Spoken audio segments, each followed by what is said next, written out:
Ako at ang kuya ko ay sabay na napunta sa ibang panahon. At naging emperador siya. Habang ako naman ay naging lehitimong anak na babae ng isang general. Kaya naman namumuhay ako ng napakagaan. Ang kusina ng palasyo ay parang kusina lang namin sa bahay. Lahat ng opisyal sa buong kaharian kapag nakikita ako ay napapangiting bumabati sa akin. Hanggang sa ang dati kong mapapangasawa ay lumuhod sa bulwagan ng gintong trono. Habang tumutulo ang kanyang mga luha. At nagmakaawa sa emperador na kaawaan siya. At gawin akong kanyang pangalawang asawa. Dahan-dahang. Binalatan ng kuya ko sa kamay niya. Ang huling hiwa ng kahel. Pagtingin niya sa akin. Ang titig na yon ay pamilyar na pamilyar sa akin. Mula pa sa dati naming buhay. Ganoon niya ako tinitigan. Noong sinilip niya ang baon ko sa paaralan. Matapos nakawin ng isang lalaki ang mga maanghang kong merienda. Kalaunan, lumipat ng paaralan ang lalaking iyon. Wala naman talaga akong gagawin ngayon. Kaya sa sobrang pagkabagot, sumiksik ako sa likod ng haliging nasa pinakahuling hanay. At ninangat-ngat ang minatamis na tinapay na itinago ko sa manggas.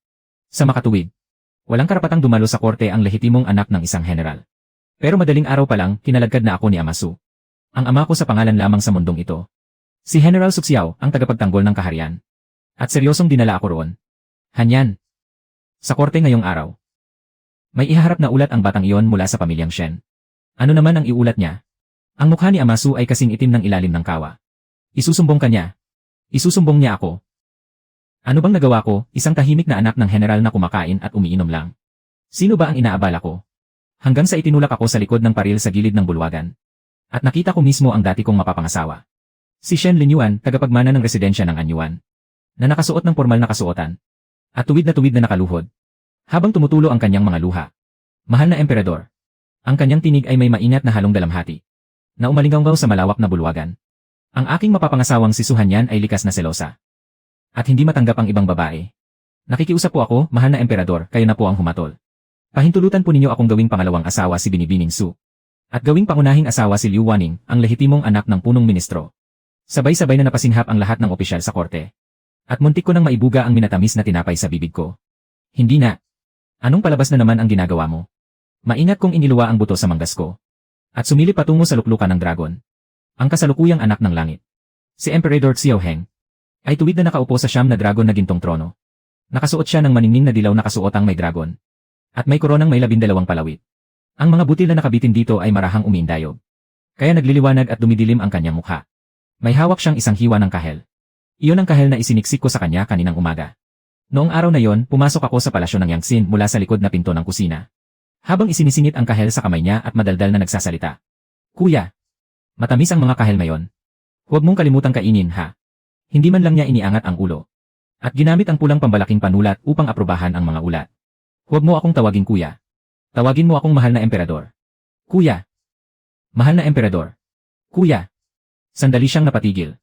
Umalis ka. Napatawa ako ng pilit. Isiniksik ko ang kahel sa kamay niya. Tumakas siya. Ngayon, nakaupo lang siya roon. Dahan-dahan niyang isinubo ang hiwa ng kahel. Ninuya niya ito. At nilunok. Nakaluhod si Shen Linyuan sa harap ng trono. Halos dumikit na ang noo niya sa sahig. Bahagyang nanginginig ang mga balikat niya. Marahil ay naghahanda na naman siya ng panibagong alon ng luha. Napakatahimik sa bulwagan, maririnig mo ang sariling tibok ng puso. Walang sinuman sa mga opisyal ang nangahas magsalita.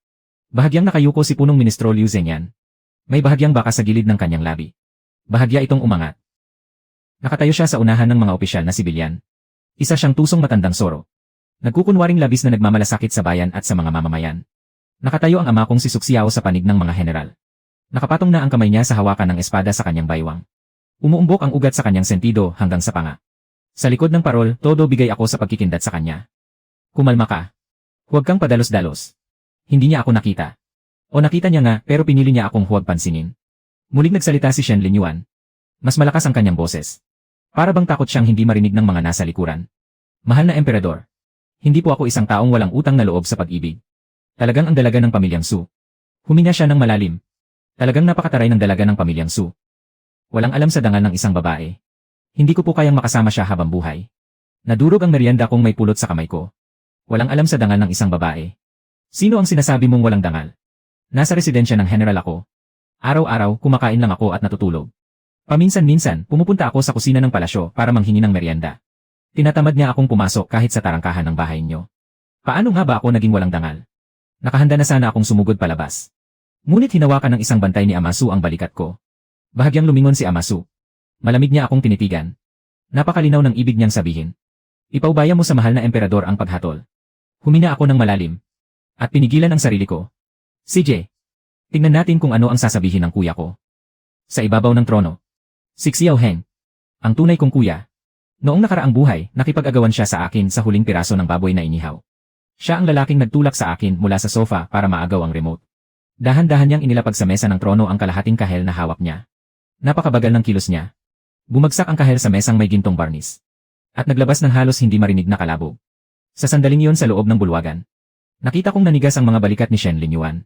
Hindi lamang siya. Nanigas din ang mga likod ng lahat ng opisyal sa buong bulwagan. Mabagal at mahinahong pinunasan ni Xiao Heng ang mga daliri niya gamit ang panyo.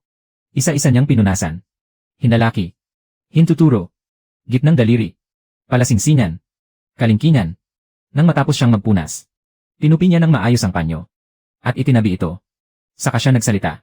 Hindi malakas ang kanyang boses. Kalmado at walang emosyon. Gaya ng dati sa palasyo ng Yangtze, tinanong niya ako. Ano ang kakainin natin ngayon? Sa tono pa lamang. Oh. Isang salita lamang iyon. Lalong yumuko ang likod ni Shen Linyuan. Itinaas ni Xiao Heng ang kanyang mga talukap. Umiindayog sa harap ng kanyang mga mata ang mga perlas ng korona na may 12 hanay. Natatakpan nito ang kalahati ng kanyang mukha. Kaya tanging bahagyang ngiti sa gilid ng kanyang labi ang namataan. Bahagya siyang yumuko pasulong. Ulitin mo. Sino ang gagawin mong asawa? Ang apat na salitang iyon ay bumagsak sa sahig. Na para bang may humampas dito gamit ang bakal na maso. Umugong. Natahimik ang buong bulwagan. Paulit-ulit na gumulong ang bukol sa lalamunan ni Shen Linyuan. Ibinuka niya ang kanyang bibig. Ngunit ni isang salita ay hindi niya mailabas. Ang Anyuan Marquis na nasa tabi niya, ang kanyang ama, ay biglang nanghina ang mga tuhod. Bumagsak siya sa tuhod ng may malakas na dagundong. Mahal na emperador. Nanginginig na sabi ng Anyuan Marquis. Mangmang lang ang anak ko. Nagawa niyang magkasala sa harap ng kamahalan. Ang tinanong ko ay siya. Hindi inalis ni Xiao Heng ang kanyang tingin kay Shen Linyuan kahit isang saglit. Ang tagapagmana ng residensya ng Anyuan. Pinaulit ko sa'yo. Nasa likod ako ng paravent. At nakita kong basang-basa ng pawis ang likod ng damit ni Shen Linyuan. Biglang bumaba ang temperatura sa bulwagan. Kalagitnaan naman ng tag-init. Ilang opisyal na rin ang nakita kong nanginginig. Nanginginig ang mga labi ni Shen Linyuan. Bago niya sa wakas na ipilit ang isang pangungusap. Mahal na emperador. Ang abang lingkod ninyo ay sumandal si Xiao Heng sa Dragon Trono. At ipinatong ang baba sa isang kamay. Ay ano? Pamilyar na pamilyar sa akin ang tindig na yon. Noong nakaraang buhay, ganyan siyang nakahilig sa sofa habang nanonood ng ibang taong maglaro at matalo. Eksaktong ganoong tindig. Tamad. Parang walang pakialam. Ngunit ang tingin ay kayang pumatay sa lamig. Iniisip ko lang na ang pagsasamang itinakda ko ay hindi gaanong kanais-nais. O baka iniisip mo pa rin na ang lehitimong anak na babae ng General Su ay hindi karapat-dapat sa residensya ng Anyuan. Isa-isang binigkas ang bawat salita ng napakabanayad na para bang pusang ng aasar ng daga. Kumunot ang noo ni Shen Linyuan. Bumagsak iyon sa sahig ng may malakas na dagundong. Hindi po nangangahas ang abang lingkod ninyo. Wala po akong ganoong layunin. Kung gayon, ano ang ibig mong sabihin? Ang abang lingkod ninyo. Ang sabi mo kanina. Bahagyang itinagilid ni Xiao Heng ang kanyang ulo. Si Su Hanyan ay likas na selosa. At hindi kayang magparaya. Hindi niya alam ang wastong asal ng isang asawa. Tatlong sunod-sunod na tanong. Namumutla ang mukha ni Shen Linyuan sa sobrang pagmamataas. Pinakasalan ka na ba niya? Biglang nagtanong si Xiao Heng. Natigilan si Shen Linyuan. Hindi pa po. Hindi pa. Hindi pa niya ako napapangasawa. Ngunit minamaliit mo na siya. Muli niyang kinuha ang kahel. Walang ka-interes siyang pinaikot-ikot ito. Sa tingin mo ba ang utos ng emperador ay walang bisa? Natatakot po ang abang lingkod ninyo. Tama lang na matakot ka. Pinagbalatan ni Xiao Heng ang huling hiwa ng kahel. At isinubo ito. Ipahayag ang kautusan ng emperador. Agad yumuko ng malalim si punong Iunukoli. Narito po ako. Si Shen Linyuan, tagapagmana ng Marquis ng Anyuan. Matapos niyang insultuhin sa harap ng bulwagan ang isang marangal na ginang ng korte. Napakayabang at napakawalang galang niya. Sandali siyang natigilan. Inaalisan kita ng titulo bilang tagapagmana. Parang sumabog ang buong bulwagan ng gintong trono. Nanginig ang buong katawan ni Shen Linyuan. Bigla siyang napatingala. Biglang lumiit ang kanyang mga balintataw. Gumapang ng 2 hakbang ang Marquis ng Anyuan. Nabasag ang kanyang tinig. Kamahalan. Napatulala ako sa likod ng telang tabing. Pagkatapos, dahan-dahan kong iniangat ang gilid ng aking labi. Ang tunay kong kuya. Ito ang tinatawag na tamang timpla. Noong nakaraang buhay, kaya mong lumipat ng paaralan dahil lang sa isang pakete ng maanghang na merienda. Sa buhay na ito naman, kaya mong mawalan ng titulo dahil lang sa isang kahel. Alam kong hindi ako lugi sa pagsama sa iyo sa paglalakbay sa ibang mundo. Kung pag-uusapan ang paglipat sa ibang mundo, aminado akong talagang medyo katawa-tawa ito. 3 buwan ang nakalipas. Nag-agawan kami ng kuya ko sa remote sa inuupahan naming bahay. Gusto niyang manood ng dokumentaryo tungkol sa kasaysayan. Gusto ko namang manood ng variety show. Isa akong estudyante sa kolehiyo. At katatapos lang ng mga pagsusulit sa semestre. Gusto ko lang manood ng isang bagay na hindi kailangang pag-isipan. Sobra ba yon? Araw-araw kang nanonood ng mga yon, ano ba ang napapala mo? Itinaas niya ang remote sa ibabaw ng kanyang ulo. Umaasa sa tangkad niya para mang-asar sa akin. Araw-araw kang nanonood ng mga dokumentaryo. Ano ang silbi niyan? Bagsak ka naman sa pagsusulit para sa serbisyo publiko. Nanigas ang mukha niya. Sinamantala ko ang pagkakataon at tumalon para agawin ang remote. Bigla siyang umiwas paatras. At natapakan ko ang balde ng instant noodles sa ibabaw ng mesa. Napadulas ako ng bongga. Iniabot niya ang kamay niya para hilahin ako. Pero hindi niya ako nahawakan. Sabay kaming bumagsak. Tumama ang mga ulo namin sa kabinet ng telebisyon. At biglang umikot ang buong mundo. Sa huling sandali bago ako tuluyang mawalan ng malay. Narinig kong may isinumpa siya. Hindi ko na idedetalye ang eksaktong sinabi niya. Basta napakabastos. Nang muli kong imulat ang mga mata ko. Nakahiga ako sa isang malambot na higaan na may bordang ibon na apoy. Rosas ang kurtina sa paligid. Sutla ang kumot. May supot ng insenso sa ilalim ng unan. May isang utusang babae na nakasuot ng asul na bulaklak na damit nakaluhod sa tabi ng kama. Pinapahiran niya ng panyo na binasa sa malamig na tubig ang noo ko. Nagising na po ang binibini. Bilis, tawagin niyo ang Panginoon. Bilis, tawagin niyo ang ginang. Magulo pa noon ang isip ko. At ang una kong naisip ay, sino ang nagka-cosplay dito? Ang ikalawa kong naisip, ang lambot ng kama. At ang ikatlo kong naisip, nasaan ang kuya ko? Pinilit kong bumangon. At bigla kong hinawakan ang pulso ng utusang babae. Su! Hindi. Nasaan ang kuya ko? Saan nagpunta ang kuya ko? Takot na takot ang utusang babae. Ano po ang sinasabi ninyo? Anong kuya ang sinasabi ninyo? 3 araw kong inalam ang buong sitwasyon. Nalaman kong napunta ako sa isang dinastyang tinatawag na dinastyang Dasheng. Ang pagkakakilanlan ko ay si Su Hanyan, panganay na anak na babae ni General Su Xiao. Su Hanyan. 16 na taong gulang ngayong taon. May kasunduan na sa pagpapakasal. Ang mapapangasawa ko ay si Shen Linyuan, tagapagmana ng residensya ng Anyuan. Samantala, ang kuya ko. Natauhan siya sa katawan ng isang emperador. Ang emperador ng dinastyang Dasheng. Pumanaw ang dating emperador. At umakyat sa trono ang prinsipe. Natauhan siya sa katawan ng prinsipe. Ang bagong emperador na si Xiao Heng. 19 na taong gulang. Paano ko nalaman? Noong araw ng seremonya ng pagluklok sa kanya. Habang dumaraan ang bagong emperador sa hanay ng mga opisyal. Umikot ang tingin niya sa hanay ng mga pamilya ng mga general. Nang tumapat sa akin ang tingin niya, saglit siyang huminto. At nagsalita siya. Napakahina ng boses niya. Ako lang ang nakarinig. Su Hanyan. Tinitigan niya ako. Hindi ba may utang kang 30 piso sa akin na hindi mo pa binabayaran? Nagsitayuan ng balahibo sa buong katawan ko. Iisa lamang ang taong nakaalam nito sa buong mundo. Ang kuya ko. 3 araw matapos ang seremonya ng pagluklok. Palihim akong pumasok sa palasyo. Mas tiyak na sabihin. Naglakad ako hanggang sa pintuan ng palasyo. Sinabi ko sa mga bantay na nais kong makausap ang emperador. Tiningnan ako ng bantay na parabang nagtatanong kung may tama ba ako sa ulo. Kaya buong tapang kong inilabas ang plate ng General Su. Nagkatinginan ang mga bantay. May isang batang eunuko na tumakbo papasok upang magbigay alam. Wala pang isang insenso ang lumipas. Personal akong ipinapasok ni punong eunuko Li. Sa palasyo ng Yangtsin. Nakaupo si Xiao Heng sa likod ng hapag ng trono. Sa harap niya ay nakatambak ang mga memoryal na mistulang maliit na bundok. Nakaluhod sa buong silid ang mga eunuko at palasyo na naglilingkod sa kanya. Pagkapasok ko, nakatutok sa akin ang mga mata ng lahat. Umalis kayong lahat. Nang tuluyang maisara ang mga pinto ng bulwagan. Biglang bumagsak ang anyo ng mukha niya. Malakas niyang hinampas ang hapag ng trono at tumayo. Su Hanyan. Alam mo bang 3 araw na akong napadpad dito? 3 araw. Wala man lang akong kakilala. Pawang tradisyonal na mga titik ang nasa mga memoryal. Kalahating araw ko nang binabasa bago ko pa naintindihan. Puro malalalim at makalumang salita ang gamit ng mga opisyal sa pagsasalita. Mababaliw na ako. Pero nang makita ko ang mukha niya, kahit hindi iyon ang dati niyang mukha, pareho pa rin ang iritadong ekspresyon niya. Biglang kumirot ang ilong ko. Kuya. Saglit siyang natigilan. Ano ang katauhan na napasukan mo?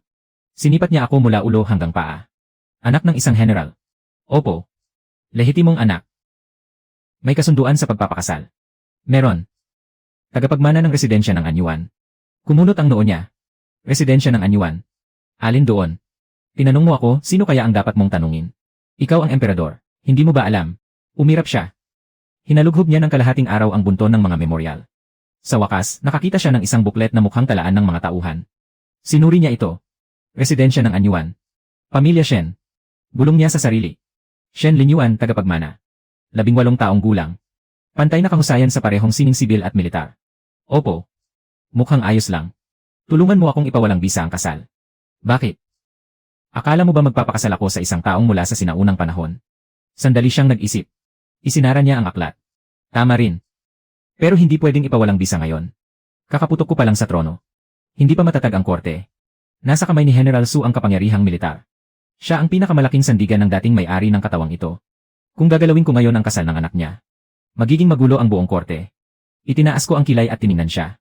Kailan ka pa naging eksperto sa mga bagay na ito? Umirap siya. Kahit paano, ilang dosenang taon akong nanood ng mga dokumentaryo tungkol sa kasaysayan. Akala mo ba basta ka lang nanonood? Mga dokumentaryo tungkol sa mga bumagsak sa pagsusulit sa serbisyo publiko. Lumayas ka. Sa madaling salita, mula noong araw na yon, nagkasundo kami ng kuya ko. Sa mundong ito, magkukunwari kaming hindi magkakilala. Emperador siya. Isa lamang akong lingkod sa korte. Pero kapag kami lang, kakain at inom kami ng walang pakialam. Aayusin niya ang lahat para sa akin. At ganoon na lamang lumipas ang 3 buwan. Namumuhay ako ng napakaganda sa tahanan ng general. Si Amasu ay isang tipikal na general. Matipuno at malakas ang pangangatawan. Hindi siya sanay magpahayag ng damdamin. Pero tuwing umuwi siya mula sa digmaan, lagi niya akong dinadalhan ng mga espesyal na produkto mula sa iba't ibang lugar. Mabait at maalaga si Ginang Su. Ang tanging kapintasan niya ay lagi niya akong pinipilit matutong manahi. Tuwing ilang araw, kung ano-anong dahilan ang ginagamit ng kuya ko para ipatawag ako sa palasyo. Pumasok sa palasyo ang anak na babae ni General Su upang magbigay galang. Pumasok si Suhanyan sa palasyo upang maghain ng tsaa sa Emperatrice Dowager. Pumasok sa palasyo si Suhanyan. Wala na akong maisip na dahilan. Kung ganoon, sabihin mo na lang ng direkta na gusto mo akong makita. Gusto mo bang isipin ng buong korte? Na may namamagitan sa akin at sa isang lingkod. Hindi ka ba nahihiya? Kuya kita. Hindi naman nila alam yon. Sa huli, nakaisip siya ng paraan. Kailangan ng Emperatrice Dowager ng isang dalagang babasa para sa kanya. Mabait na matanda ang Emperatrice Dowager. Buong araw siyang nag-ayuno at nagdarasal. Napakabuti niya sa akin. Ginawa kong dahilan ng pagsama sa Emperatrice Dowager. Kaya bawat ilang araw ay tumatakbo ako papunta sa palasyo. Ang totoo, pumupunta ako sa palasyo ng Yangtsin para makitikim sa pagkain pang emperador ng kuya ko. Napakasarap ng mga cake na osmanthus na ginagawa sa kusina ng palasyo. At ganoon lamang payak na lumipas ang mga araw. Hanggang sa dumating ang walang hiyang si Shen Linyuan. Sa bulwagan ng gintong trono. Sa harap ng buong korte. Lumuhod siya at nakiusap na gawin akong isang mababang asawa. At sinabi pa niyang wala raw akong dangal bilang babae. Ni hindi ko man lang nahawakan ang kamay niya. Balik tayo sa kasalukuyan. Sa bulwagan ng gintong trono. Nakaluhod sa sahig ang ama at anak mula sa residensya ng Anyuan. Mas kawawa ang isa kaysa sa isa. Mahal na emperador, maawa po kayo. Pumiyok na ang boses ng Marquis ng Anyuan. Hindi siya pinansin ni Xiao Heng. Ginoong Li. Narito po ang inyong lingkod. Ihanda ang kautusan. Yamang naniniwala ang anak ng Marquis ng Anyuan na hindi siya karapat-dapat sa anak na babae ni General Su. Pagbibigyan ko siya. Tumayo siya. Humagod sa sahig ang laylayan ng kanyang balabal na pang-emperador. At lumikha ito ng kaluskos. Ang kasal na ito. Ipawalang bisa. Nabulabog ang buong bulwagan. Biglang mariing nag-angat ng ulo si Shen Linyuan. Napakaganda ng ekspresyon sa mukha niya. May pagkabigla. May pagkalito. At bahagyang lihim na tuwa. Kitang-kita ko. Saglit siyang natuwa. Akala niya ay nakalusot siya. Akala niya matapos ipawalang bisa ng emperador ang kasunduan sa kasal. Mapapangasawa na niya ng walang sagabal si Liu Waning. Parang nakita rin ni Xiao Heng ang panandalian niyang ekspresyon. Bahagyang umangat ang sulok ng labi ng kuya ko. Sobrang pamilyar sa akin ang kurbang iyon. Noong nakaraang buhay, naglalaro siya ng mga laro. Kapag nagbibigay ng libreng puntos ang kalaban. Iyan mismo ang ngising iyon. Bukod pa roon. Dagdag ni Xiao Heng. Si Shen Linyuan ay naging walang galang sa bulwagan ng hukuman. At hinamak ang biyaya ng emperador. Kaya tinanggal siya sa pagiging tagapagmana. Simula ngayong araw. Mananatili siya sa loob at magmumuni sa loob ng 3 buwan. Tungkol naman sa pagiging tagapagmana ng residensya ng Anyuan. Sandali siyang natigilan. Dumaan ang kanyang tingin kay Shen Linyuan. At napunta sa isang binatang nasa 13 o 14 na taong gulang sa sulok ng bulwagan. Si Shen Linan, ang ikalawang anak ng Marquis ng Anyuan. Matapat-tapat at mabuti ang kalooban. Sa gayon ay itinalaga siya bilang tagapagmana. Shen Linan. Ang tunay na nakababatang kapatid ni Shen Linyuan. Isang batang halos walang presensya, parang hindi napapansin ng sinuman. Tinamaan siya ng bigla ang utos ng emperador at tuluyang natulala. Natulala rin si Shen Linyuan. Nanginginig ang kanyang mga labi. Sa maputlang mukhang halos maging transparent. At tuluyang naglaho ang huling bahid ng lihim na tuwa. Napalitan ito ng purong takot. Sa wakas, naunawaan niya ang isang bagay. Hindi lamang siya nabigo sa kanyang layunin. Isinakripisyo pa niya ang sarili niyang posisyon bilang tagapagmana. Nagnakaw sana ng manok pero pati bigas ay nawala. At buong manok pa ang ipinambayad niya. Tahimik akong nagtaas ng hinlalaki sa likod ng harang. Kuya. Astig. Pagkatapos ng sesyon sa hukuman. Dumiretso ako sa palasyo ng Yangtsin. Nakapalit na si Xiao Heng ng kaswal na kasuotan. Nakahilig sa malambot na sopa habang umiinom ng tsa. Nang itulak ko ang pinto at pumasok. Hindi man lang niya iniangat ang ulo. Nang maisara ang pinto, isinara ko ang pinto. At bumagsak ako sa silyang katapat niya. 3 segundo kaming nagtitigan.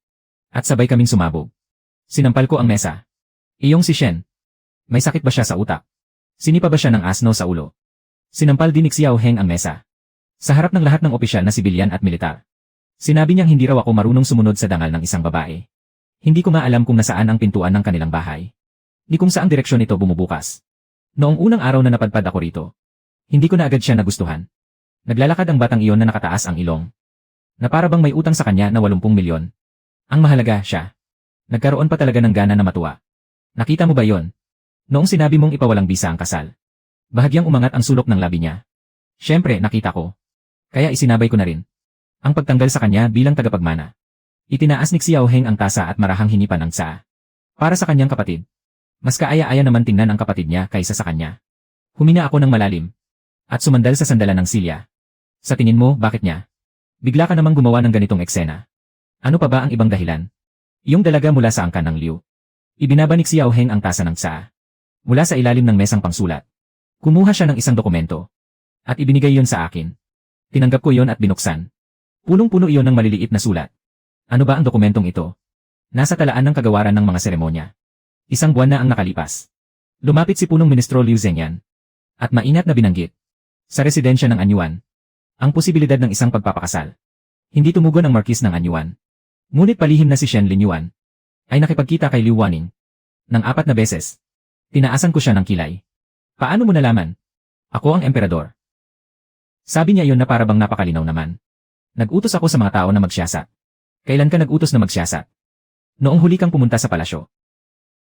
Sinabi mong si Shen Linyuan ay nagpadala sa iyo ng kahong may amag na kakanin. Kaya nag-utos ako sa mga tao na mag-imbestiga. Nagbalik tanaw ako sandali. Noong nakaraang buwan, talagang nagreklamo ako sa kanya. Na si Shen Linyuan ay nagpadala sa akin ng isang kahon ng kakanin. Nang buksan ko yon, may tumubong berdeng amag sa ibabaw. Akala ko noon, nagkamali lang ang kusinero. Kaya hindi ko nagaanong pinansin. Kaya pala noon, binabantayan mo na siya. Ano sa tingin mo?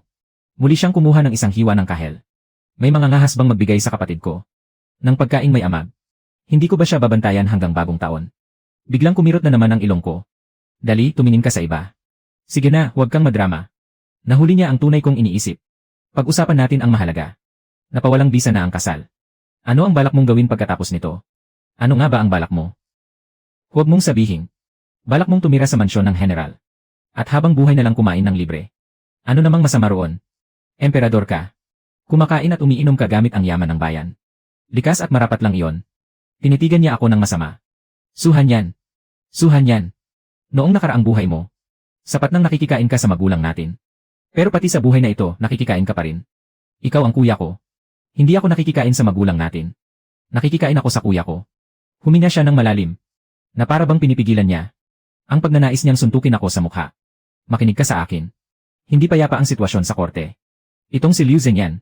Sinuri ko na ang kanyang kasaysayan. Sa loob ng korte, mahigit 1 dekada na siyang nagpapalakas. Kalat sa 6 na kagawaran ang kanyang mga tauhan at dating estudyante. Noong panahon pa ng yumaong emperador. Lumaki na siya ng husto at halos hindi na makasunod. Ano naman ang kinalaman niyan sa akin? Nilapitan ni Liu Waning si Shen Linyuan. Hindi dahil sa mukha niya, kundi dahil hawak ng residensya ng Anyuan. Ang 30,000 piling kawal. Nadagdag pa sa 50,000 ni General Su. Mahigit kalahati ng kapangyarihang militar ng dinastyang Dasheng ay nasa kamay ng 2 pamilyang ito. Kung mahikayat ni Liu Zhenyan, ang 2 pamilyang ito, na pumanig sa kanya, hindi man niya natapos ang sinabi. Naunawaan ko na agad. Kaya ngayong araw, pinatalsik mo si Shen Linyuan bilang tagapagmana ng residensya ng Anyuan. Hindi lang para ipaghiganti ako. Isa lang ang paghihiganti sa mga dahilan. Huling hiwa ng kahel. Ang isa pang dahilan ay, ang batang si Shen Linan. Naobserbahan ko siya. Matapat at mahinahon siya. At hindi nakikipagsabuatan sa pamilya Liu. Kung ibibigay ang posisyon ng tagapagmana sa kanya, parang may tinanggal kang pako. Mula sa bibig ni Liu Zhenyan. Talaga ba? Ilang dekada ka lang pala nanood ng mga dokumentaryo. Pinagmasdan ko siya. At nag-aral pa ng kalahating taon. Sa klase ng paghahanda sa pagsusulit. Kung ganoon, bakit hindi ka nakapasa? Kapag binanggit mo pa ang bagay na yan, ipapakasal kita sa isang barbaro sa hilagang lupain. Sige na, tatahimik na ako. Sa sandaling iyon, may narinig kaming tinig sa labas ng pinto ng bulwagan. Tinig iyon ni Unukoli. Mahal na emperador. Humihiling ng pagharap ang punong ministro Liu Zhenyan. Sabay kaming napahinto ni Xiao Heng. Mabilis niya akong sinulyapan. Nakuha ko agad ang ibig niyang sabihin. Sa isang iglap nakapagtago ako. Sa likod ng tabing sa likuran ng hapag ng dragon. Kumikilos siya ng napakabilis. Nilaylayan ng damit niya ay hindi nakita. Inayos ni Xiao Heng ang kanyang kasuotan. At muling nagpakita ng anyo. Ng isang malalim at maringal na emperador. Bumukas ang pinto ng bulwagan. Isang lalaking nakasuot ng lilang kasuotan. Na nasa katanghaliang gulang ang pumasok. Si Liu Zhenyan yon. Mula sa siwang ng tabing. Sinilip ko siya. Tinatayang nasa 50 taong gulang siya.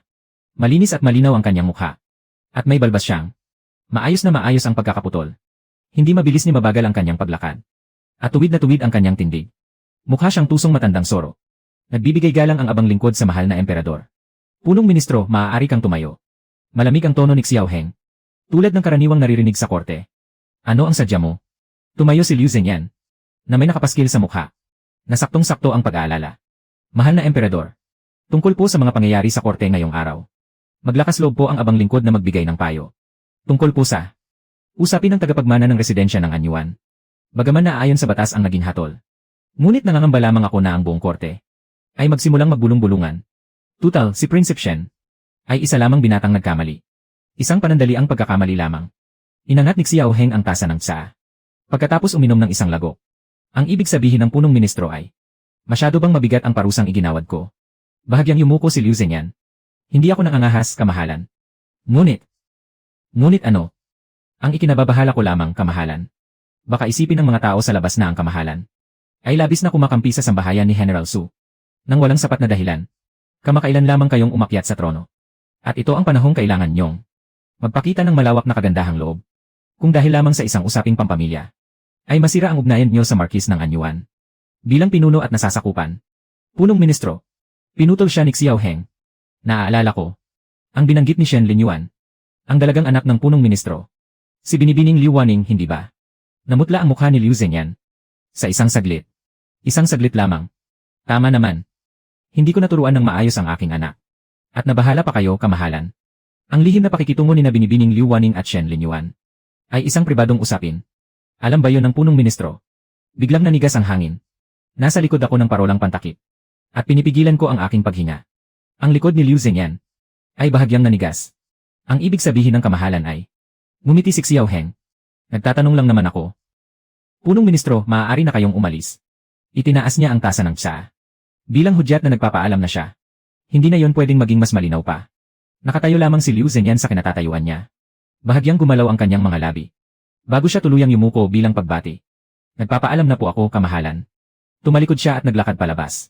Nang makarating siya sa pintuan ng bulwagan, biglang huminto ang kanyang mga hakbang. Nanatiling matigas ang kanyang anyo mula sa likuran. Nang tuluyang maisara ang pinto, lumabas ako mula sa likod. Nang parolang pantakip, tinitigan ni Xiao Heng ang direksyon ng pintuan ng bulwagan.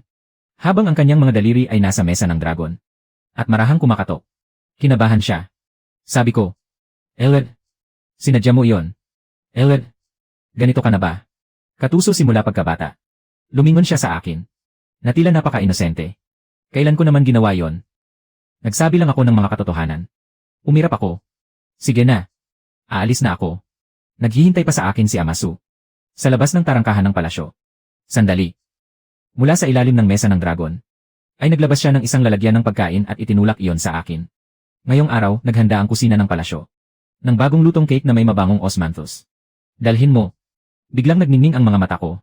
Dinampot ko ang lalagyan at tumakbo. Nang makarating ako sa pintuan, bigla akong huminto. At lumingon para silipin siya. Abala na siya sa pagrepaso ng mga memoryal. Kuya. Salamat. Sandaling huminto ang kanyang panulat. Lumayas ka. Napangisi ako. Ang balita tungkol sa pagkansela ng kasal. Para bang tinubuan ng pakpak. Sa loob lamang ng isang araw. Kumalat sa buong kabisera. Kung ano-anong bersyon ang lumabas. Narinig mo na ba? Ang tagapagmana ng residensya ng Anyuan ay inalisan ng titulo sa harap mismo ng trono. Ano ang dahilan? Sabi nila, pinag-init niya ang ulo ng pamilya ni General Su.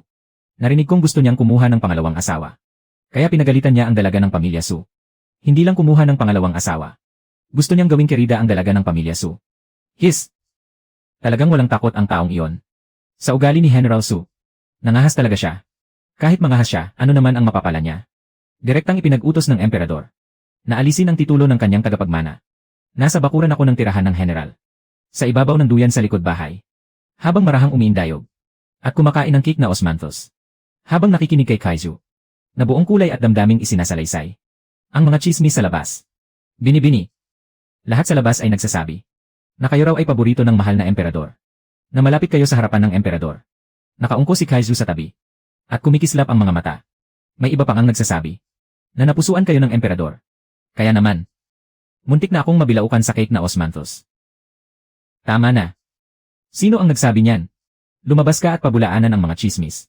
Pero, binibini. Totoong may pagtingin sa inyo ang emperador. Dahil sa akin yon. Agad kong pinigil ang bibig ko. Ibig sabihin, napakatalino ng mahal na emperador. Hindi man lang nagbago ang aking mukha. Ano naman ang kinalaman niyan sa akin? Umalis si Kaiju na hindi malaman kung maniniwala o hindi. Suminsim ako ng tsaa. Para maitulak pababa ang cake na osmanthus. Kapag kumalat ito, nagusto ako ng kuya ko. Hindi ko na ma-imagine ang gulong idudulot nito. Habang iniisip ko yon, humakbang ng malalaki si Amasu. At nagmula sa harap ang bakuran. Karaniwang kasuotan ang suot niya ngayon. Ngunit hindi nabawasan kahit kaunti. Ang likas niyang otoridad. Halos 1 metro at 70 sentimetro ang tangkad. Malapad ang balikat at matipuno ang katawan. Para siyang bakal na Thor. Hanyan. Napawalang bisa na ang kasal. Ano ang palagay mo? Tinitigan ko siya. Si Amasu, alam mo. Huwag mong isipin na dahil malaki at malakas ang katawan niya, ay hindi na siya sensitibo. Hindi niya ako tinanong kung nalulungkot ba ako. Diretso niyang sinabi na siya ang aayos para sa akin. Wala nang paligoy-ligoy na magagandang salita. Direkta niya akong tinanong kung ano ang gusto ko. Wala naman akong gaanong gusto. Kaya sinabi ko ang totoo. Kung ayaw na, edi huwag na. Sa totoo lang, ayoko rin naman siyang pakasalan. Amasu. Saglit siyang natahimik. Noong araw na yon, sa bulwagan ng gintong trono. Ang naging reaksyon ng mahal na emperador. Maingat niyang pinili ang mga salita. Tila ang mahal na emperador ay labis na interesado sa bagay na ito. Biglang kumabog ang dibdib ko.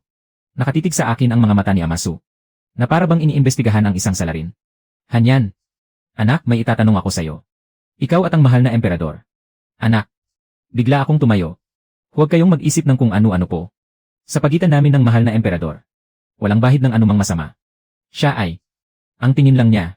Ay hindi karapat-dapat si Shen Linyuan. Nais lamang niyang ipagtanggol ang iyong anak. Tinitigan ako ni Amasu. Sa huli, napabuntong hininga siya. Naniniwala ako sa'yo, anak. Pero sa susunod na pumasok ka sa palasyo, isama mo si Kaiju. Huwag kang gumala ng mag-isa. Opo, alam ko na. Tumalikod si Amasu. At naglakad patungo sa harapang bakuran. 2 hakbang pa lang siya, lumingon na siya. Ah, tama nga pala. Engon. Iyong batang si Shen ay nagpadala sa iyo ng mga pastel de nata. Pinabalik na ni ama ang mga yon. Nang hindi ginalaw ang laman, ipinadala na niya pabalik.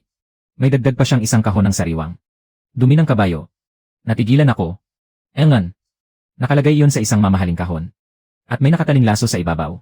Pagkasabi niya nito, malalaki ang hakbang niyang umalis. Iniwan niya akong mag-isa. Na naguguluhan sa hangin. Si General Su ay talagang kakaibang tao. Kaya pala sinabi ng kuya ko na masayang katrabaho si Amasu. Ang dalawang ito, ang isa ay tuso at ang isa naman ay mabagsik. Kapag pinagsama, talagang itinadhana ng langit ang tambalang ito. Samantala, sa residensya ng Anyuan, si Shen Linyuan, pagbalik niya mula sa palasyo, ay ikinulong ang sarili sa silid. Ayaw niyang makipagkita kaninuman. Nasa labas ang markis ng Anyuan. At matagal na katok ng matagal sa pinto. Walang hiya kang suwail na anak. Lumabas ka rito. Walang sumagot. Alam mo ba, kung anong kapahamakan ang idinulot mo ngayon? Napakalaking gulo. Wala na sa iyo ang posisyon bilang tagapagmana. Ipinamigay mo pa sa iba ang bunso mong kapatid. Ang kapatid mo. Wala pa ring sumagot. Sa sobrang galit ng markis ng Anyuan, sinipa niya at binuksan ang pinto. Magulo ang buong silid. Ang mga kagamitan sa tsaa sa ibabaw ng mesa ay nagkalat at basag sa sahig. 2 upuan ang nakataob. Nakaupo si Shen Linyuan sa tabi ng bintana. Maputla at matigas ang mukha. Habol ang hininga ng markis ng Anyuan. Ang babaeng iyon mula sa Angkan Liu. Hindi ba? Ikaw mismo ang pumili sa kanya. Ang mga labi ni Shen Linyuan bahagyang gumalaw. Ama, nangako sa akin si punong ministro Liu. Ano ang ipinangako niya sa'yo? Isang malakas na sampalang ibinigay ng marquis ng Anyuan. Sa hamba ng pinto, nangako siya sa'yo. Napakakasalan niya ang anak nitong babae. At yayaman siya ng todo. Nasaan ang utak mo? May kasunduan ka sa pagpapakasal sa tahanan ng General Su. Ikaw ang tagapagmana na personal na itinalaga ng emperador. Ano pa ba ang gusto mo? Yumuko si Shen Linyuan. Mahigpit na nakakuyom ang kanyang mga kamao. Si Su Hanyan ay anak lamang ng isang hamak na sundalo. Samantalang si Liu Waning ay kapwa maganda at mahusay. At anak pa ng punong ministro. Isang sampal ang dumapo sa mukha ni Shen Linyuan, na napaling sa isang tabi. 5 mapulang marka ang lumitaw sa kanyang mukha. Itinuro ng Marquis ng Anyuan ang kanyang ilong. Nanginginig ang kanyang daliri. Hamak na sundalo. Hamak na sundalo si Suxiao. Ilang utak ba ang mayroon ka? Para mangahas na hamakin si Suxiao. Kakapatalsik pa lamang ng emperador sa iyo bilang tagapagmana. Pero matigas pa rin ang dila mo. Tinakpan ni Shen Linyuan ang kanyang mukha. May bahid ng dugo sa gilid ng kanyang labi. Hindi siya umimik upang tutulan iyon. Ngunit sa kanyang mga mata, walang kahit katiting na pagsisisi. Pawang dilim. At sama ng loob. Sa tahanan ni punong ministro Liu. Sa likod na bakuran. Sa silid ni Liu Waning. Nakaupo si Liu Zhenyan sa isang silya. Pinaglalaruan sa kamay ang 2 buto ng walnut. Malamig at mabigat ang kanyang mukha. Nakaluhod si Liu Waning sa harap niya. Isang dalagang 17 taong gulang. May mukha na hugis itlog ng gansa. Mga kilay na parang dahon ng willow at mga matang hugis almendras. May suklay na puting jade sa kanyang buhok. Napakaganda at tila hindi makamundo. Ngunit ngayon ay nakayuko siya. Bahagyang nanginginig ang kanyang mga balikat. Namumula ang paligid ng kanyang mga mata. Ama, alam na ng anak niyo ang pagkakamali niya. Ano ba ang alam mong pagkakamali? Hindi malakas ang boses ni Liu Zhenyan. Ngunit ramdam na ramdam ang bigat ng pananakot. Palihim kang nakipagkita kay Shen Linyuan. At nasundan ka ng mga tauhan ng emperador. Alam mo ba? Sa harap ng buong korte ngayong araw. Tinanong ako ng mahal na emperador. Kung alam ko ba ang tungkol sa bagay na ito. Nanginginig ang mga balikat ni Liu Waning. Lalo pa itong lumakas. Anak, inakala mong magiging maayos ang lahat. Magiging maayos. Mapait na tumawa si Liu Zhenyan. Akala mo ba kapag pinapunta mo si Shen Linyuan upang magsumamo sa emperador, ay basta na lamang siya papayag?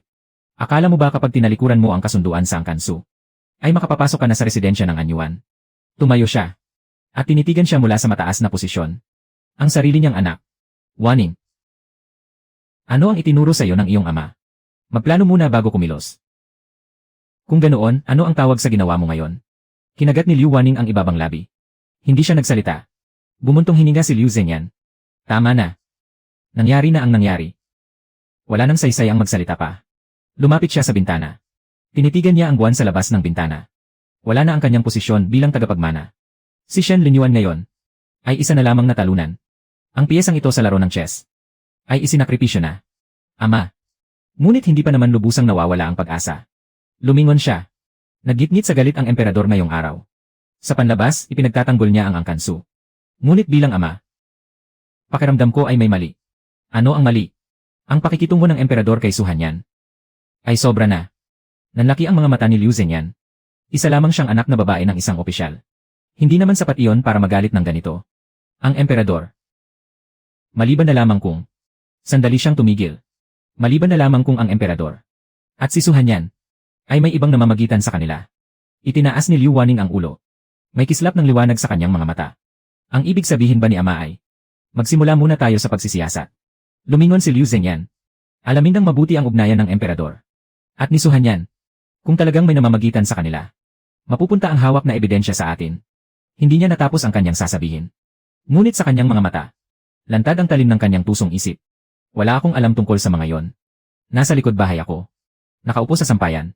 Habang kinakain ang ika-4 kong osmanthus cake, pinag-iisipan ko ang isang malaking plano.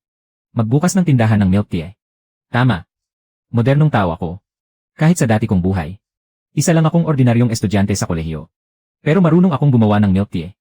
Noong nasa kolehiyo ako, nagtrabaho ako sa isang tindahan ng milk tea. Nang kalahating taon, may tsaa ang mundong ito. May gatas. At may pulang asukal. Sa teorya, kaya kong gumawa ng milk tea. Umayos ako ng pagkakaupo. Lalong nagningning ang mga mata ko. Tinitigan ni Kaiju ang mukha ko. At bigla na lamang, nakaramdam ng panginginig. Binibini. Ano po ang nangyari sa inyo? Kaiju. Narito po ako. Pumunta ka at bumili ng 3 kilo ng dahon ng tsaa. 5 kilo ng gatas. At 10 kilo ng pulang asukal. Binibini, ano po ang balak ninyong gawin? Kumita ng pera. Napatitig si Kaiju. Litong-lito bago umalis. Iniindayog ko ang mga paa ko habang nakaupo sa sampayan. Sinimulan ko ng kwentahin ang puhunan. Hindi ako pwedeng umasa sa kuya ko habang buhay. Nakabalik na ako. Paano kung hindi na ako makabalik? Ano man ang mangyari, mas mabuti nang may pera kaysa wala. Lalo na, tiningnan ko ang suot kong damit. Gawa ito sa tela ng tirahan ng general. Hindi naman masama. Pero napakaluma ng estilo. Kung magkakapera ako, kailangan ko munang Magpagawa ng magagandang damit. Pagkatapos, patitikimin ko si Shen Linyuan at ipapakita sa kanya kung ano ang ibig sabihin ng pagsisising huli na ang lahat. Tinanggihan niya ako. Malalaman mo rin kung sino ang tinanggihan mo. Mas mahirap pala ang paggawa ng milk tea kaysa sa inaakala. Hindi ang teknolohiya ang pangunahing problema, kundi ang mga sangkap. Iba ang mga uri ng tsaa rito kumpara sa makabagong panahon. Masyadong mapait. Mabagal mawala ang pait. Purong-puro naman ang gatas. Pero walang gatas na pulbos. At wala ring krema. 3 buong araw akong nagpagod sa maliit na kusina sa likod bahay. Tinulungan ako ni Kaizu sa pagsisiga. 3 beses kaming pinuntahan ni Ginang Su. Sa bawat pagdaan niya, parang iniisip niya na babaliw na ba ang anak ko. Ganoon ang ekspresyon niya. Noong unang araw, ang ginawa ko ay parang tubig na pinagbanlawan ng kawali. Sumimsim si Kaizu. Kumunot ang mukha niya na parang balatan ng wanot. Mas maayos ito noong ikalawang araw. Pero sobrang tamis naman. Noong ikatlong araw, itinaas ko ang mangkok. At sumimsim. Unang sumalubong ang bango ng tsaa. Sinundan ng malinamnam na gatas. At sa huli, bahagyang kumindat ang matamis na asukal na pula. Makinis sa bibig. At nagtatagal ang sarap. Kaizu. Narito po ako. Tikman mo. Maingat na tinanggap ni Kaizu ang mangkok. At sumimsim ng marahan. Biglang nanlaki ang mga mata niya. Sinundan niya ito ng isang malaking lago. Agad kong inagaw ang mangkok. Huwag ka nang uminom. Pangtikim lang yan. Bini-bini. Ano po ito? Bakit napakasarap nito? Milk tea. Gatas. At tsaa.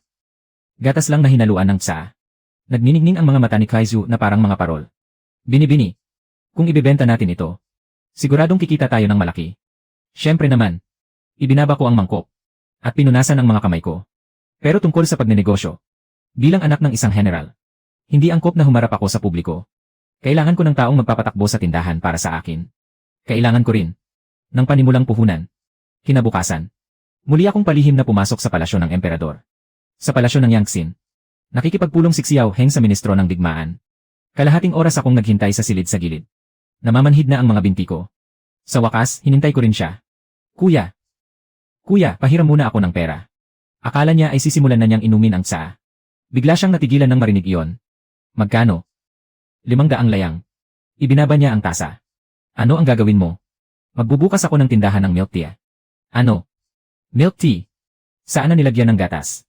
Alam ko kung ano ang milk tea. Pinutol niya ang sasabihin ko. Magbubukas ka ng milk tea shop sa sinaunang panahon.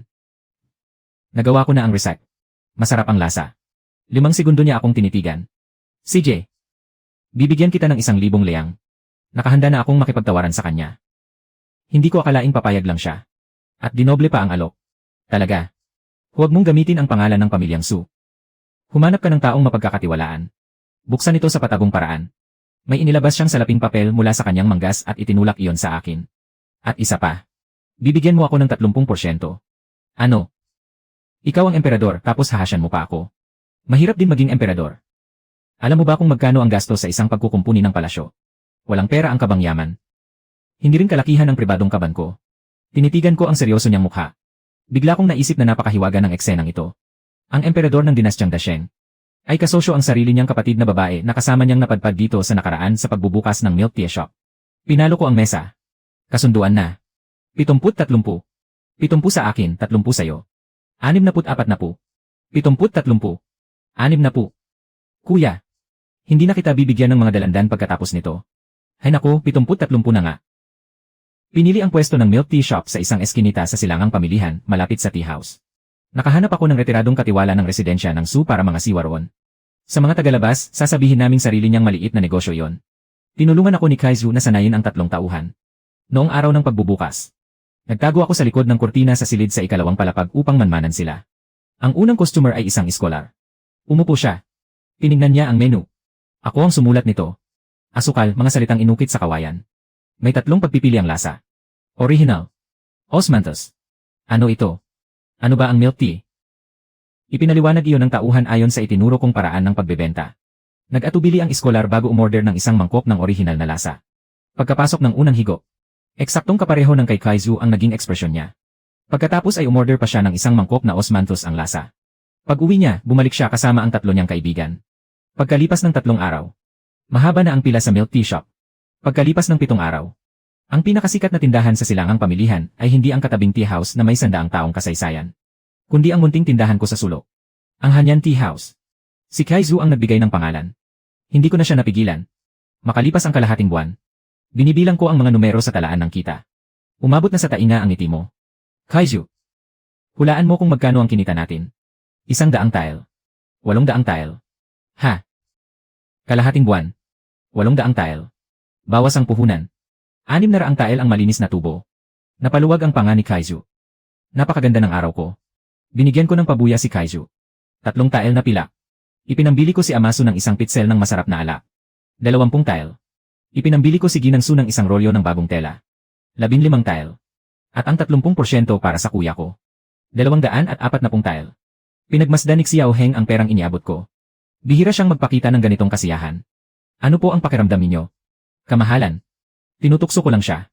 Pakiramdam ko, dapat ay mas maaga kang napadpad dito. Hindi ba dati ay ayaw mong umaasa ako sa'yo? Hindi na ngayon. Maingat niyang itinabi ang pera. Ipagpatuloy mo lang. Ngunit hindi nagtagal ang magandang takbo ng negosyo. 1 buwan matapos sumikat ang tindahan ng milk tea. Dito na nagsimula ang problema. May mga nagsimulang manggaya. Biglang nagsulputan ng 7 o 8 tindahan sa silangang palengke. Mga tindahan ng milk tea. Bagaman malayo ang lasa sa gawa ko. Mas mura naman ang mga iyon. Kaya marami silang nakuhang suki. Pero ang pinakawalang hiya sa lahat. May isang tindahan pang. Naglagay ng karatulang nagsasabing sangay ito ng Hanyan Tea House. Karatula. Wala naman akong binuksang sangay. Saan nang galing ang sangay na yan?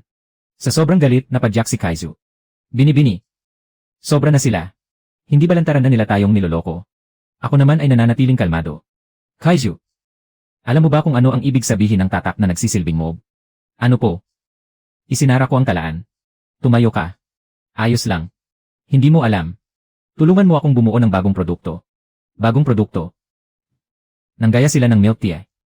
Pero hindi nila kayang sabayan ang bilis ng mga bago kong ideya. Pumasok ako sa maliit na kusina. Itinali ko ang aking apron. Milk tea na may yelo. Hindi maaari. Walang refrigerator sa panahong ito. Pero may imbakan ng yelo.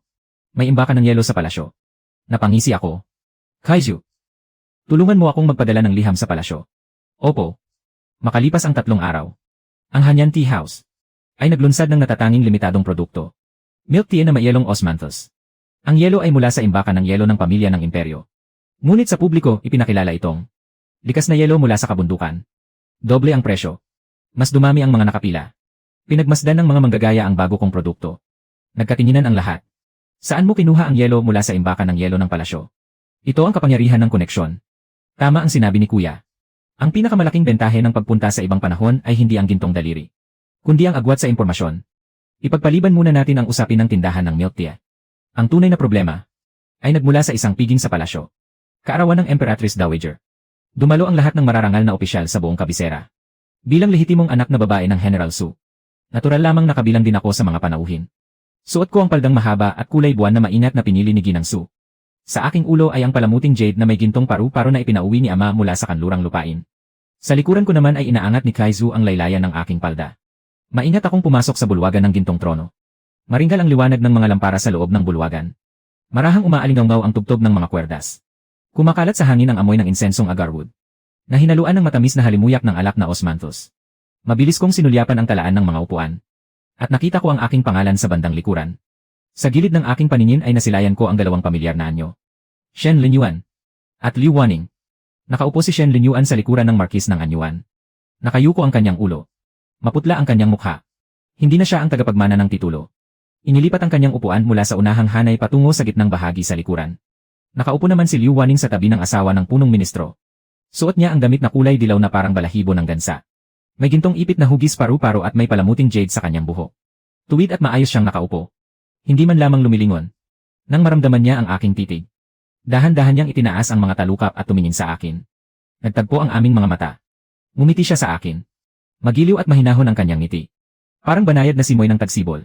Kung hindi ko alam ang mga nangyayari sa likod ng lahat ng ito, baka isipin ko talaga siyang isang mabait at maamong dalaga. Sayang at alam ko ang totoo. Ngumiti rin ako sa kanya. At ipinagpatuloy ko ang pagmuya sa minatamis na prutas sa loob ng aking manggas. Formal na nagsimula ang piging. Umupo ang Emperatrice Dowager sa pangunahing luklukan. Ngumingiti siyang minasdan ang mga panauhin sa buong bulwagan. Nakaupo si Xiao Heng sa kanan ng Emperatrice Dowager. Suot niya ang maitim na kasuotang dragon. Walang mababakas na emosyon sa kanyang mukha. Kitang-kita kong pinipigilan niyang maumay sa inip. Matapos ang ilang awit at sayaw para sa pagbati sa karawan, nagsalita na ang Emperatrice Dowager. Napakasigla ng pagtitipon ngayon. Nabalitaan ng lingkod na ang mga binibini rito ay kapwa marikit at mahuhusay. Kaya naman samantalahin natin ang pagkakataong ito. At hayaan silang ipakita ang kanilang mga talento. Nang sa gayon ay mamulat din ang mga mata ng lingkod. Saglit na natahimik ang buong bulwagan. Pagkatapos ay umalingaw-ngaw ang palakpakan. Unang tumayo si Liu Waning. Mahal na Emperatrice Dowager. Ako po si Waning, isang hamak na walang gaanong kakayahan. Nais ko pong ialay ang isang maikling tula. Bilang pagbati sa inyong kaarawan, mahal na Emperatrice Dowager. Ngumiti ang Emperatrice Dowager at tumango. Lumakad si Liu Waning patungo sa gitna ng bulwagan. Bahagya siyang yumuko. Na tila naghahanda ng tamang damdamin. Itinaas niya ang kanyang ulo. At nagsimulang bumigkas ng tula. Malinaw at matinis ang kanyang tinig. May wastong diin at pagbabago ng tono. Isang tulang may 7 salita sa bawat taludtod. Marikit at marangal ang mga salitang ginamit. Maayos at pantay ang pagkakatugma ng mga taludtod. Sa huling taludtod ay sinabi niya, "Nawa ay magniningning ang araw at buwan at mabuhay kayo ng 10,000 taon." Natapos ang kanyang pagtatanghal. Umani ito ng masigabong pagbubunyi mula sa buong bulwagan. Pumalakpak ang Emperatrice Dowager at malakas na tumawa. Napakaganda ng tula. Tunay ngang anak ka ni punong ministro Liu. Punong-puno ng karunungan at talino. Bahagyang yumuko si Liu Waning. May ngiti sa gilid ng kanyang mga labi. Pagkatapos, tumingin siya sa aking direksyon. May kung anong namuo sa kanyang mga mata. Hindi iyon panunukso. Mas masakit pa yon kaysa panunukso. Kundi awa. Anak ng isang general. Hindi siguro marunong gumawa ng tula, ano? Pamilyar na pamilyar ako sa ganoong tingin. Bago ang pagsusulit sa katapusan ng semestre noong nakaraang buhay ko. Ganoon tumingin ang pinakamagaling na estudyante sa isang pasang-awa. Umikot ang tingin ng Emperatrice Dowager sa buong bulwagan. Sa huli, sa akin ito tumigil. Binibining Su. Matagal na kitang hinihintay. Ikaw naman, gumawa ka rin ng isa. Sabay-sabay na bumaling sa akin ang tingin ng lahat. Nakita kong umayos ng upo si Amasu sa hanay ng mga general. Halatang halata ang kaba sa kanyang mukha. Nakita kong nag-angat ng ulo si Shen Linyuan. May bahid ng tuwa sa kamalasan ng iba sa gilid ng kanyang labi. Nakita kong ibinaba ni Liu Waning ang kanyang mga talukap. Lalong lumalim ang mapagkunwaring ngiti sa kanyang labi. Nakita ko ang kuya ko. 2 beses niyang marahang kinatok ang ilalim ng mesa ng trono. Nagkatinginan kami. Bahagyan niyang itinaas ang isang kilay. Nakuha ko ang ibig niyang sabihin. Kaya mo ba? Tumayo ako. Mahal na Emperatrice Dowager. Bago pa lamang ako sa panulaan at kulang ang aking kaalaman. Wala po akong lakas ng loob na magpasikat sa harap ng mga binibini. Naku. Huwag kang mahiya. Tumawa ang Emperatrice Dowager. Kahit ano ay ayos lang. Hindi ako mapili. Tumango ako. Lumakad ako patungo sa gitna ng bulwagan. Humina ako ng malalim. Paumanhin po. Libei. Paumanhin po. Sushai. Sa mundong ito, walang mga dinastyang Tang at Song. Kaya ang mga tula ninyo ay akin na. Ang malaking ilog ay dumadaloy patungong silangan. Tinatangay ang lahat ng alon. Maging ang mga bayani ng sinaunang panahon. Sa gawing kanluran ng sinaunang kuta. Sinasabi ng mga tao. Naroon ang pulang talampas ni Zuyu ng 3 kaharian. Mga magugulong batong tumatago sa kalangitan. Mabagsik na alon na humahampas sa pampang. At nagbubuhat ng napakaraming bunto ng niebe. Napakaganda ng lupain. Ilang bayani ang sumikat sa mga panahong iyon. Umalinggaw ang tinig ko sa buong bulwagan. Para bang may pumindot sa mute button ng bulwagan. Nanatili itong lubos na tahimik. Naaalala ko si Gong Jin noong kanyang kapanahunan. Noong bagong pakasal si Xiao Qiao. Marilag ang kanyang tindig at kahanga-hanga ang kanyang anyo. May hawak na pamaypay na balahibo at nakasuot ng telang panyo sa ulo. Sa gitna ng tawanan at kwentuhan. Gumuho ang mga barkong pandigma at naglaho sa usok. Sa kanyang paglalakbay sa lupang sinilangan. Ang mapagmahal na puso ay tiyak na tatawa sa akin. Sapagkat maaga akong tinubuan ng uban. Ang buhay ay parang panaginip. Itaas ang isang tasa at salina ng alak ang buwan sa ilog. Pagbagsak ng huling salita. Napakatahimik ng bulwagan kaya maririnig ang pagkaluskos ng mitsa ng kandila. Pagkatapos, may nahulog na kopita mula sa kamay ng isang tao. Nakanganga ang Emperatrice Dowager. Kalahating araw nang hindi nagsasara ang bibig niya. Namutla ang ngiti ni Liu Waning sa kanyang mukha. Nanlaki ang mga mata ni Shen Linyuan. Para bang nakakita siya ng multo. Bahagyang tumayo si Amasu mula sa kanyang upuan. Ngunit muli siyang umupo. Marahas na umangat at bumaba ang kanyang dibdib. Kuya ko. Nakaupo siya sa mataas na entablado. Bahagyang umangat ang gilid ng kanyang labi. Pagkatapos, marahan siyang pumalakpak ng 3 beses. Napakagandang tula. Ang 2 salitang ito ay parang nagbukas ng tarangkahan. Magaling. Napakagandang tula. Kahanga-hanga. Walang kapantay. Walang katulad sa buong kasaysayan. Umalinggaw ang palakpakan sa buong bulwagan. Sa sobrang tuwa ng inang Emperatrice, namula ang kanyang mga palad sa kakaplakpak. Magaling. Binibining Su. Ang tulang ito mo ay higit pa sa lahat ng tulang pambati sa kaarawan ngayong gabi. Mga kawal. Gantimpalaan siya. Gantimpalaan siya ng sagana. Bahagya akong yumukod. At bumalik sa aking upuan. Nang dumaan ako sa tabi ni Liu Waning, nakita kong namumutla siya na para bang wala ng dugo. Nakayuko ang kanyang ulo. Magkakrus ang kanyang mga kamay. Namumuti ang kanyang mga buko.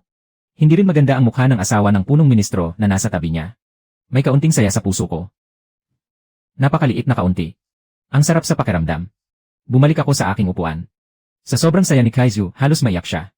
Binibini. Kailan mo na isulat ang napakagandang tulang ito? Bigla ko lang naisip. Tumingin sa akin si Kaizu na parabang nakakita siya ng diwata. Dahil nahiya ako, iniwas ko ang aking tingin. Paumanhin. Sushai. Sa susunod, gagamitin ko naman ang iyo. Hindi pa tapos ang piging. At nakaikot na ang alak ng 3 ulit. Nagsimula ng antukin ang inang emperatrice. Inalalayan siya ng mga abay palabas ng bulwagan. Tumayo rin si Xiao Heng upang maghanda sa pag-alis. Sa sandaling iyon, biglang may isang tinig na umalingaw-ngaw. Kamahalan. Lumabas si Liu Zhenyan. May nais po akong iulat. Nais ko sanang samantalahin ang magandang pagkakataong ito upang magbigay ng ulat sa kamahalan. Bahagyang kumunot ang noo ni Xiao Heng. Magsalita ka, punong ministro. Bahagyang umiti si Liu Zhenyan. Ang karatig bansang hilagang yan ay nagpadala kamakailan ng isang delegasyon na darating sa kabisera makalipas ang kalahating buwan. Kabilang sa delegasyon, ang ikatlong prinsipe ng hilagang yan na si Murong Ji. Nagbulungan ang buong bulwagan. Hilagang yan, ang makapangyarihang kapitbahay sa hilaga ng dinastyang Dasheng. Ilang dekada ng paulit-ulit na naglalaban at nakikipagkasundo ang dalawang bansa. Sa ngayon, pilit lamang nilang pinananatili ang kapayapaan. Isa sa mga pakay ng paglalakbay ng delegasyon ng hilagang yan ay walang pagmamadaling sinabi ni Liu Zhenyan na humingi ng kamay si ikatlong prinsipe Murong Ji. Biglang natahimik ang buong bulwagan. Humingi ng kamay. Lalong kumunot ang noo ni Xiao Heng. Kanino siya humihingi ng kamay? Bahagyang yumuko si Liu Zhenyan. Para sa mga marangal na dalaga ng dinastyang Dasheng. Nakasaad sa liham ng hilagang yan na marangal ang kanilang katayuan. At kapwa kahanga-hanga ang ganda at talino. Karapat dapat silang mapangasawa ng prinsipe ng hilagang yan. Itinaas niya ang ulo. Walang kaalam-alam na napadako ang tingin niya sa direksyon ko. Tungkol naman sa partikular na mapipili. Natural na nasa kamahalan ang huling pa siya. Nalaglag ang pulot sa kamay ko. Biglang dumilim ang mukha ni Xiao Heng. Nakita kong bahagyang humigpit ang mga daliri niya sa manggas ng kanyang damit pang emperador. Hindi siya agad sumagot. Kalmado lamang niyang sinabi. Pag-uusapan natin ito sa ibang araw. Pagkasabi noon, tumalikod siya at umalis. Pero alam ko kung ano ang iniisip niya. Dahil ng gabing iyon, nang makita ko siya sa palasyo ng Yangtsin, ang una niyang sinabi ay, sino ang naglakas loob na ipakasal ka sa hilagang yan? Lilipulin ko ang hilagang yan. Kuya, kumalma ka muna. Kalmado ako. Malakas niyang ibinaba ang tasa sa mesa. Tumalsik ang tsaa sa buong mesa. Talagang tuso ang matandang si Liu Zhenyan na yon. Sinusubukan ka niya. Gusto niyang malaman kung gaano mo talaga ako pinapahalagahan. At ginagamit niya yon para kontrolin ka. Nakaupo ako sa tapat niya. Yakap-yakap ang isang piraso ng cake na may osmanthus habang kinakagat ito. Habang umunguya, tumango-tango ako. Kung ganoon, ano ang balak mong gawin? Huwag muna tayong kumilos. Hintayin nating dumating ang delegasyon ng hilagang yan. Minasahin niya ang kanyang sentido. At isa pa. Ang tindahan mong milk tea. Masyado nang maingay ang galaw nitong mga nakaraang araw. Ayon sa mga lihim na kawal. May nag-imbestiga na sa taong nasa likod ng tindahan. May natuklasan na ba sila? Wala pa sa ngayon. Pero mag-ingat ka. Tumango ako. Pagkatapos, iniabot ko sa kanya ang isang mangkok ng malamig na osmanthus milk tea. Tinanggap niya yon at uminom ng isang lagok. Bahagyang lumuwag ang kanyang ekspresyon. Anong lasa nito? Bagong produkto. May dagdag na pulot. Lanan. Ayos naman. Hindi mo ba kayang sabihing masarap? Hindi. Kapag pinuri kita, baka lumipad ka sa sobrang yabang. Napairap ako. Pero gumaan ang loob ko. Nandito ang kuya ko. Hindi guguho ang langit. Noong dumating ang delegasyon ng hilagang yan, bahagyang umuulan. Sa magkabilang gilid ng pangunahing lansangan ng kabisera. Siksikan ang mga mamamayang nanonood sa kasiyahan. Hindi maliit ang hanay ng delegasyon. 12-12 ng malalaki at matatangkad na kabayo. Ang may dala ng mga watawat ng lobong abo ng hilagang yan. Nakasuot ng baluti ang mga mangangabayo. Umaangat ang mainit na singaw mula sa kanilang mga katawan sa ulan. Sa pinakaharap na kabayo ay nakasakay ang isang binatang lalaki. Nasa bingit ng 20 ang kanyang edad at nakatali sa likod ang mahabang buhok. Malalim at marikit ang kanyang mga tampok. Mataas at tuwid ang kanyang ilong. Ang kanyang pares ng abuhing asul na mga mata ay lalong naging matalim sa gitna ng tabing ulan. Siya si Murong Ji, ang ikatlong prinsipe ng hilagang yan. Nasa isang pribadong silid ako sa ikalawang palapag ng bahay ng tsa. Bahagya kong itinaas ang kurtina ng bintana upang pagmasdan siya. Nakahilig sa tabi ko si Kaizu. Nanlaki ang kanyang mga mata sa pagkakatitig. Binibini, napakagwapo ng ikatlong prinsipe. Itigil mo ang paglalaway mo. Hindi naman ako naglalaway. Tumitilamsik na ang laway mo. Agad na pinunasan ni Kaizu ang bibig niya. Ibinaba ko ang kurtina. Sumandal si Murong Ji sa upuan. Ipinakita sa akin ng kuya ko kahapon ang impormasyon tungkol sa taong ito. Siya ang pinakamamahal na anak ng emperador ng hilagang yan. Mahusay sa panitikan at pakikidigma. Ayon sa mga balita, siya ang susunod na tagapagmana ng hilagang yan. Siya ang pinakamalakas na kalaban sa pag-angkin ng trono ng emperador. Sa pagkakataong ito, ang pagpunta niya sa dinastyang Dasheng. Sa ngalan, pakikipagkasundo sa pag-aasawa ang pakay.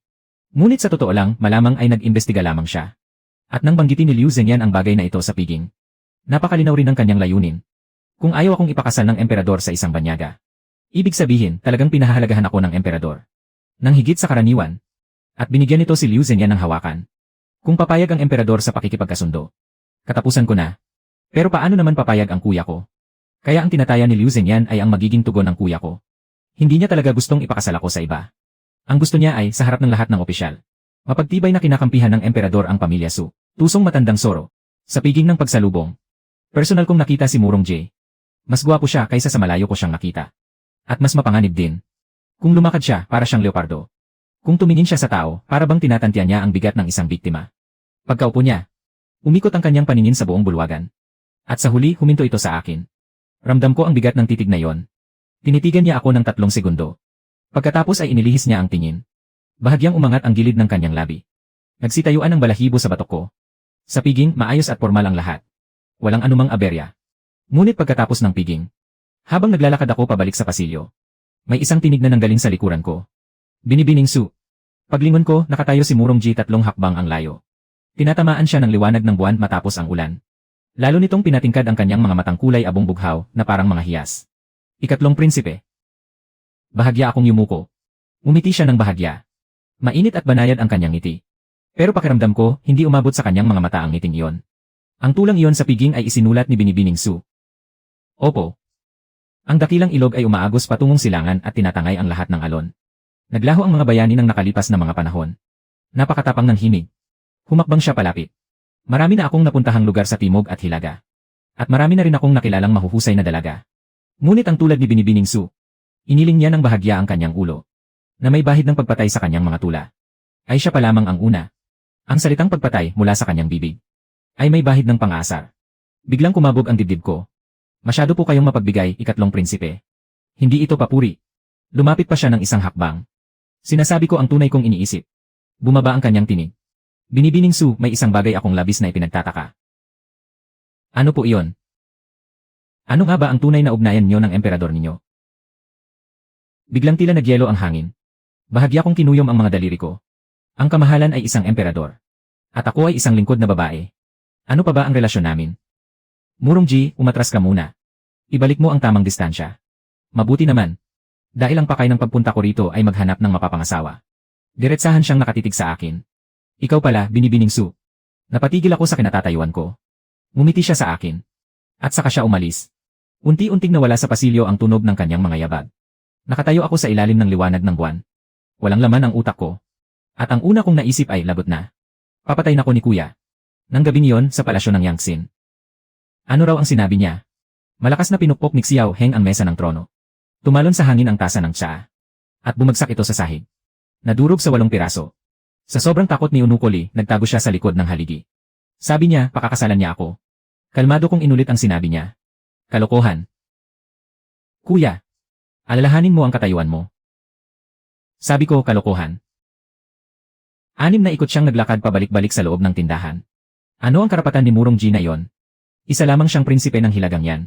Tapos ay pumunta siya sa teritoryo ko. At niligawan ang kapatid ko. Agad niyang pinigil ang sarili. At nilandi ang aking babaeng sakop. Akala niya kung sino siya. Kuya, kumalma ka muna. Kalmado ako.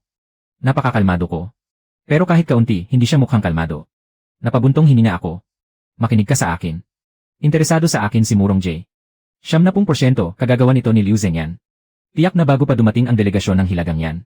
Nagpadala na siya ng balita. Ano ang ipinakilala niya sa akin? Bilang pinakamagandang dalaga sa dinastyang Dasheng o kung ano man. Ang pakay niya ay itulak ako sa gitna ng unos. Huminto sa paglakad si Xiao. Huminto si Xiao Heng. Ang ibig mong sabihin ay, may ibang plano si Liu Zhenyan. Kung tatanggihan mo ang alok na pagpapakasal ni Murong Ji, mapatutunayan na kinakampihan mo ako. Pero kung tatanggapin mo, hindi ko yon maaaring tanggapin. Alam ko, pero kailangan mong mag-isip ng marangal na paraan ng pagtanggi. Hindi natin maaaring bigyan ng hawakan si Liu Zhenyan. At hindi rin natin maaaring pagalitan ang hilagang yan. Natahimik si Xiao Heng. Muli siyang umupo sa trono ng dragon. Kumatok ang kanyang mga daliri sa sandalan. Tahimik akong naghintay sa tabi niya. Makalipas ang kalahating oras, nagsalita rin siya. May naisip akong paraan. Ano yon? Hayaan mong sisuhan yan mismo ang tumanggi. Napataas ang kilay ko. Paano ako tatanggi? Ikaw ay anak ng General Su. May mga tuntunin ang tahanan ng General. Kapag magpapakasal ang anak na babae, kailangang sumang-ayon muna ang ama. Kung hindi sasang-ayon si Suxiao. Pero hindi alam ni Tatay Su ang relasyon natin. Kung maglalabas ka ng utos na makipagkasundo ako sa kasal. Bilang sakop mo, hindi niya mangangahas na suway ng utos. Sino ang nagsabing maglalabas ako ng utos? Tinitigan niya ako. Kailangan ko lang ipasa kay Suxiao ang karapatang pumili. Pagkatapos, ikaw na ang bahalang makiusap kay Suxiao. Nag-isip-isip ako. Mukhang hindi naman mahirap kumbinsihin si Tatay Su. Tiyak na ayaw niyang pakasalan ko ang prinsipe ng hilagang yan. Kung gayon, ganoon na lang ang gawin natin. Sa pagpupulong bukas, ipaubaya ko ang usaping ito kay General Su. Bumalik ka at makipag-usap kay Ama Su. Tumango ako. May isa pa akong sasabihin. Ano yon? Sabi ni Murong Ji, may kakaibang himig ang mga salita ko. Ano sa palagay mo? Sandaling nakahimik si Xiao Heng. Si Su Shai ang orihinal na may akda ng tulang iyon. Kapag may nakatuklas na kinakabisado mo ang mga tula, malalaman nilang wala sa mundong ito si Su Shai. Sigurado ka ba? Tinanong ko ang mga babaeng opisyal na kasama ng emperatrice na ina. Sinuri ko ang talaan ng silid aklatan ng palasyo. Wala sa mundong ito ang mga tula ng dinastyang Tang at mga awit ng dinastyang Song. Mabuti naman. Kinuskus niya ang pagitan ng kanyang mga kilay. Bawasan mo ang pagkakabisado ng mga tula mula ngayon. Kapag marami kang kabisado, baka makilala ka ng iba pang manlalakbay sa panahon. Sa tingin mo, may iba pa bang manlalakbay sa panahon? Hindi ako natatakot sa posibilidad na yon. Ang kinatatakutan ko ay kung sakaling mayroon nga. Tumayo rin ako at naghanda ng umalis. Nang makarating ako sa pintuan, lumingon ako. Kuya! Lanan! Si Murong Jai. Sa tingin ko, hindi siya ordinaryong tao. Nang tanungin niya ako kung ano ang relasyon natin. Napakaseryoso ng kanyang tingin. May hinala na siya. Bahagyang kumibot ang daliri ni Xiao Heng. Alam ko. Lalong bumigat ang kanyang tinig. Bawasan mo muna ang pagpunta sa palasyo. Huwag mong hayaang makahanap siya ng anumang bakas. Tumango ako at... Sandali. Kumuha ako ng isang kahon ng pagkain mula sa manggas ko. Gatas na tsaan na may yelong pulot. Bagong produkto. Tikman mo. Tinanggap niya yon. Lumayas ka. Tumawa ako at mabilis na tumakas. Sa pagpupulong kinabukasan, formal na iniharap ni Murong Ji ang liham ng estado. Upang hingin ang kamay ng isang dalaga mula sa dinastyang Dasheng. Napakagalang ng pagkakasulat sa liham. Binabanggit nito ang mabuting ugnayan ng dalawang bansa. At ang pagtatatag ng isang pangmatagalang alyansa. Sa madaling salita, hinihingi nito ang inyong anak na babae para sa akin. Magkapatid lang naman tayo sa mabuting pagkakaibigan. Inilapag ni Xiao Heng ang liham sa mesa ng dragon. Sinulyapan niya ito. Naglakbay ng malayo ang ikatlong prinsipe upang makarating dito. Lubos akong nalulugod po. Mahalaga ang usaping ito. Kailangang pag-isipan itong mabuti. Nakatayo si Murong Ji sa gitna ng pangkat ng mga sugo. Bahagya siyang nagbigay galang. Maraming salamat po, kamahalan. Hihintayin ng ikatlong prinsipe ang inyong mabuting balita. Muling napadako ang kanyang tingin sa aking direksyon. Sa pagkakataong ito, hindi na niya ito itinago. Nakita yun ng lahat ng opisyal sa buong korte. Biglang umugong ang mga bulungan. Sa tamang sandali, humakbang si punong ministro Liu. Kamahalan, ang paghingi ng kasal ng hilagang yan ay usaping mahalaga sa dalawang bansa. Hindi ito dapat maliitin. Sa abang palagay ko po, dapat tayong agad pumili ng angkop na kandidato. Bilang pagpapakita ng katapatan ng dinastyang Dasheng. Tumango si Xiao Heng. CJ, punong ministro, sino sa palagay niyo ang angkop? Bahagyang umiti si Liu Zhenyan. Dapat itong pagpasiyahan ng bawat pamilya mismo. Sa abang palagay ko po, lahat ng mga anak na dalaga ng mga opisyal sa kabisera na nasa tamang edad at hindi pa kasal, ay maaaring ilista bilang mga kandidato. Napakaganda ng pagkakasabi para lang sa palabas. Pero alam ng lahat kung sino ang tinutukoy niya. Ang pinakasikat na binibining walang asawa sa kabisera ngayon, si Su Hanyan. Ako yon, si Xiao Heng. Kung gayon, ang usaping ito ay ipaubaya sa kagawaran ng mga seremonya at sa mga pamilyang sangkot upang pag-usapan. Ang bawat babaeng mapipili bilang kandidato ay kailangang magbigay ng sariling pagsang-ayon, gayon din ang pagsang-ayon ng kanyang ama. Hindi ko pipilitin ang sinuman sa bagay na ayaw niya. Pagkasabi niya nito, sandaling natigilan ang ngiti ni Liu Zhenyan. Kailangang parehong pumayag ang dalaga at ang kanyang ama. Iyan ang pinakamalakas na alas ni Xiao Heng. Ipinasa niya kina Ama Su at sa akin ang karapatang pumili. Kapag hindi kami pumayag, walang sinumang makapipilit sa amin. At kung pilitin ni Liu Zhenyan na ipadala ako sa kasalang pampulitika, kailangan niyang hayagang makipagbanggaan sa hukbong Su. Maglakas loob ba siyang harapin ang veteranong general na may 50,000 piling kawal? Pagkatapos ng seremonya sa hukuman, hinintay ko si Ama Su sa tanggapan ng general. Pagpasok niya, hindi pa niya naaalis ang kanyang baluti. Nagmamadali siyang lumapit sa akin. Hanyan! Hanyan! Nabalitaan mo na ba ang tungkol sa hilagang yan? Nabalitaan ko na po. Sandaling natahimik si Ama Su. Pagkatapos, isang suntok ang ibinigay niya sa mesang bato sa tabi niya. Nabiyak ang mesang bato. Sino ang maglalakas loob na ipadala ang anak kong babae sa hilagang yan? Makikipaglaban ako hanggang kamatayan. Bago lang ang mesang bato. Bibili na lang tayo ng panibago. Umupo siya. At matalim na tumingin sa akin. Hanyan, tandaan mo ang sinasabi ni Ama. Kahit prinsipe pa siya ng hilagang yan. O kahit isang Diyos na bumaba mula sa langit. Kung ayaw mo, walang sinumang makapipinsala kahit isang hibla ng buhok mo. Nandito si Ama at nandito rin ang hukbong Su. Ano pa ang dapat mong ikatakot? Kumirot ang ilong ko sa pag-iwas sa luha. Kahit hindi tunay na ama ang ama ko sa buhay na ito. Mas tunay pa siya kaysa sa tunay na ama. Ama, hindi ako natatakot. Mabuti naman. Tumayo siya. At sinabi, dadalhan ko ng mensahe ang kagawaran ng mga seremonya. Hindi ipapakasal ang anak na babae ng pamilyang Su. Pagkasabi nito, tumalikod na siya. Matapos ang dalawang hakbang, lumingon siya. Iyong tindahan ng tsaa at gatas. Biglang kumabog ang dibdib ko. Huwag mong akalaing hindi alam ni Ama. Kung magkano ang kinita mo. 600 pilak. 10% para kay Ama. Kasunduan. Masayang umalis si Ama. Samantala, hindi rin tumigil ang kilos ng pamilyang Liu. Hindi tuwirang itinuro ni Liu Zhenyan ang sibat sa akin. Mas tuso siya kaysa roon. Nagsimula siyang magpakalat ng mga usap-usapan sa korte. Makapangyarihan ang General Su. Minamahan ng emperador ang kanyang anak.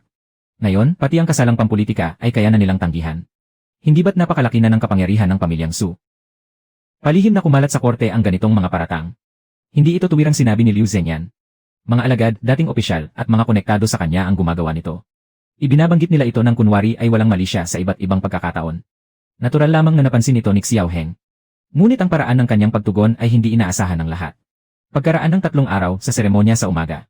Narito ba ang ministro ng kagawaran ng mga seremonya? Narito po ang inyong lingkod. Ipabatid mo ang aking utos. Yamang taos pusong humihingi ng kasal ang 3 prinsipe ng hilagang yan. Magdaraos ako ng isang paligsahan.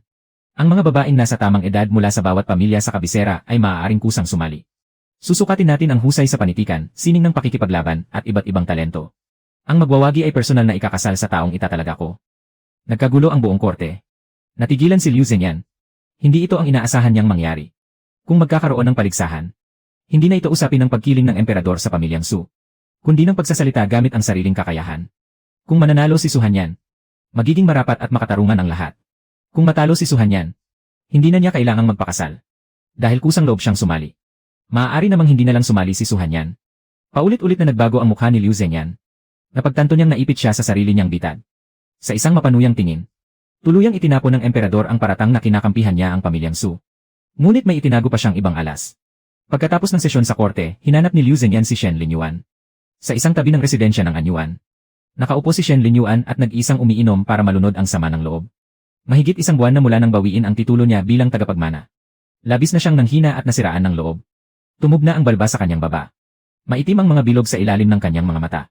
Ginoong Shen. Tumayo si Liu Zhenyan sa harap niya. Dahan-dahang itinaas ni Shen Linyuan ang mapupungay niyang mga mata. Punong Ministro Liu. Gusto mo bang maghiganti? Bahagyang sumikip ang mga mata ni Shen Linyuan. Ano ang ibig mong sabihin? Binawi ng emperador ang titulo mo bilang tagapagmana. At ibinigay iyon sa kapatid mo. Hindi ba si Su Hanyan? Ang ugat ng lahat ng ito para sa pamilya Su. Hindi ka ba nagagalit? Mahigpit na hinawakan ni Shen Linyuan ang kanyang tasa ng alak. Ano ang gusto mong ipagawa sa akin? Bahagyang umiti si Liu Zhenyan. Sa oras ng paligsahan, kailangan ko ng kaunting tulong mo. Yumuko siya. At may ibinulong na ilang salita sa tainga ni Shen Linyuan. Unti-unting nagbago ang ekspresyon ni Shen Linyuan. Mula sa panlulumo, naging madilim hanggang sa maging baluktot. Sa huli, umiti siya. Mabuti. Hindi ko alam kung ano ang binabalak nila. Pero alam kong paparating na ang unos. Dahil tumakbo si Kaizu para sabihin sa akin ang isang balita. Binibini, may nag-imbestiga sa tindahan natin ng milk tea. Sino? Hindi ko po alam pero sabi ng tagapamahala ng tindahan. May nag-aalok ng napakataas na halaga para bilhin ang mga tauhan natin. Upang malaman kung sino ang tunay na may-ari. Ibinaba ko ang milk tea na hawak ko. At naghatid ako ng balita sa kuya ko. Opo. Tumakbo na si Kaizu. Marahan akong umuugoy sa duyan. Humihihip ang hangin mula sa hardin. Dala ang halimuyak ng mga bulaklak ng osmanthus. Pumikit ako. Sina Shen Linyuan, Liu Zhenyan at Liu Waning. Kung gusto ninyong mag-imbestiga, sige lang. Pero ano naman kung may matuklasan kayo? Ang emperador ng mundong ito ay tunay kong kuya. Kahit hukayin niyo ang langit, hindi niyo mababago ang mundo. Itinakda ang paligsahan makalipas ang 3 araw.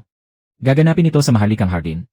Ang mga dalaga mula sa mararangal na pamilya ng buong kabisera ay maaaring kusang magpatala. Si Liu Waning ang unang nagpatala. Hindi iyon nakapagtataka. Ang ikinagulat ko ay, hindi siya sumali upang mapangasawa ang prinsipe ng hilagang yan. Sumali siya upang manalo. Paano ko nalaman?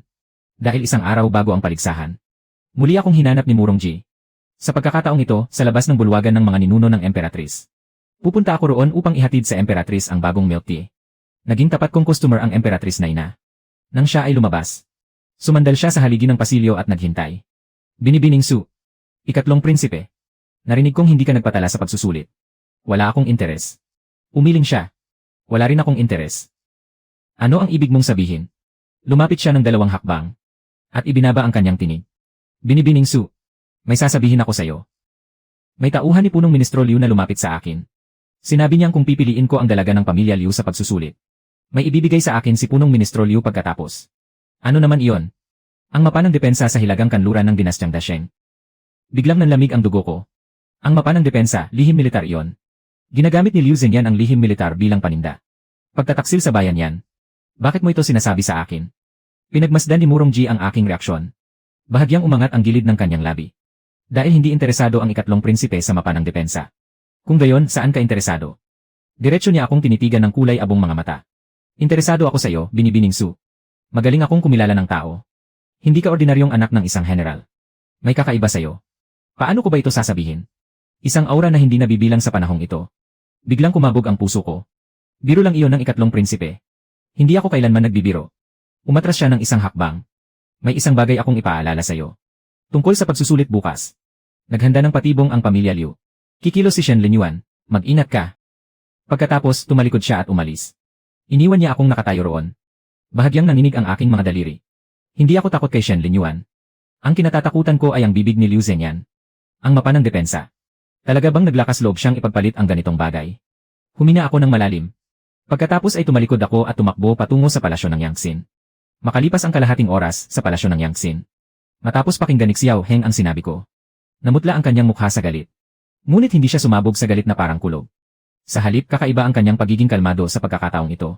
Ang mapa ng depensa. Mahinang bulong niya. Kuya, pagtataksil sa bayan yan. Alam ko. Kinuha niya ang pansulat na pula. At sumulat ng ilang salita sa isang blankong papel. Ngunit hindi ko siya maaaring galawin agad. Wala pa tayong konkretong ebidensya. Hindi sapat na ebidensya ang salaysay ni Murong Ji. Itinigil niya ang pagsusulat. Kailangan ko siyang mahuli sa sariling bitad. Paano natin gagawin yon? Sa pagsusulit bukas. Iniangat niya ang ulo at tumingin sa akin. Ikaw ang sasali. Ako. Magtatakda ka ng patibong para kay Liu Zhenyan, tama. Ipakikilos niya si Shen Linyuan. Kung gayon, hayaan natin siyang kumilos. Gusto kong makita kung ano talaga ang binabalak niya. May kung anong kakaiba sa kanyang mga mata. Isang bagay na bihira kong makita. Noong nakaraang buhay, nang kumuha siya ng pagsusulit para sa serbisyo sibil. May ganoon ding tingin sa kanyang mga mata. Matapos ang paulit-ulit na pagkabigo. Sa wakas ay natagpuan niya ang pambihirang daan tungo sa tagumpay. Huwag kang mag-alala, umalis ka na. Ibinaba niya ang panulat. Naihanda ko na ang lahat ng kinakailangan. Anong paghahanda ang ginawa mo? Bahagya siyang ngumiti. Alam mo ba kung ilang petisyon ang nilagdaan ko sa loob ng 3 buwan? Ilan po?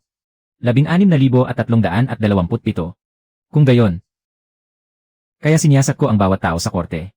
Pati na ang kanilang mga salawal. Umayos siya sa kanyang luklukan ng dragon. Akala ni Liu Zhenyan, dahil mahigit 1 dekada na siyang nagpapatakbo nito, matatag na ang kanyang posisyon. Mahigit 1 dekada ng pamamahala. Ibig sabihin, mahigit 1 dekada rin ng mga lihim na hawak niya.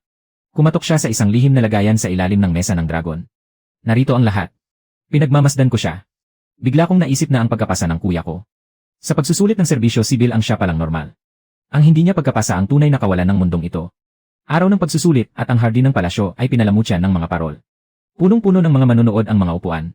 Naroon ang mga marangal na opisyal at mga sugo mula sa ibang bansa. Kasama rin ang mga usiserong manonood, mga eunuko at mga katulong sa palasyo. 12 kalahok ang sumali. Nasa 2 pwesto si Liu Waning.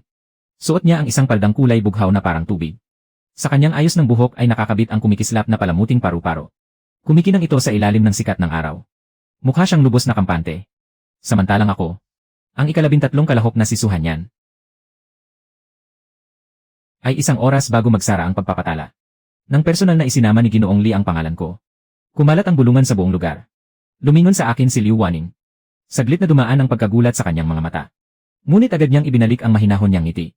3 yugto ang pagsusulit sa panulat. Sa unang yugto, sinubok ang talino sa panitikan at husay sa pagpapahayag. Hindi na kailangang pag-usapan pa ang pagsusulit sa panitikan. Kabisado ko rin ang isa pang tula. Sa pagkakataong ito, kay Libay naman.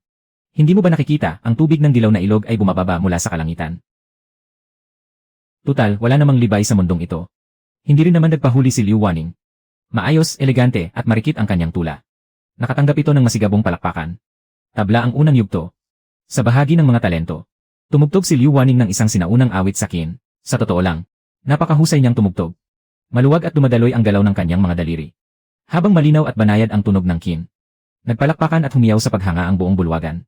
Nang ako na ang turn ko, tumayo ako sa gitna ng entablado. Wala akong dalang anumang instrumento. Ano ang ipapakita ni Binibining Su? Tanong ng tagapamagitan mula sa kagawaran ng seremonya. Humina ako ng malalim. Sining ng pakikipaglaban. Iniunat ko ang aking kamay. Tumayo si Ama mula sa hanay ng mga manonood. At inihagis niya sa akin ang kanyang espada. Isang kislap na pilak ang humiwa sa himpapawid. Maayos kong nasalo ang espada. 3 buwan na akong naninirahan sa tahanan ng mga Su.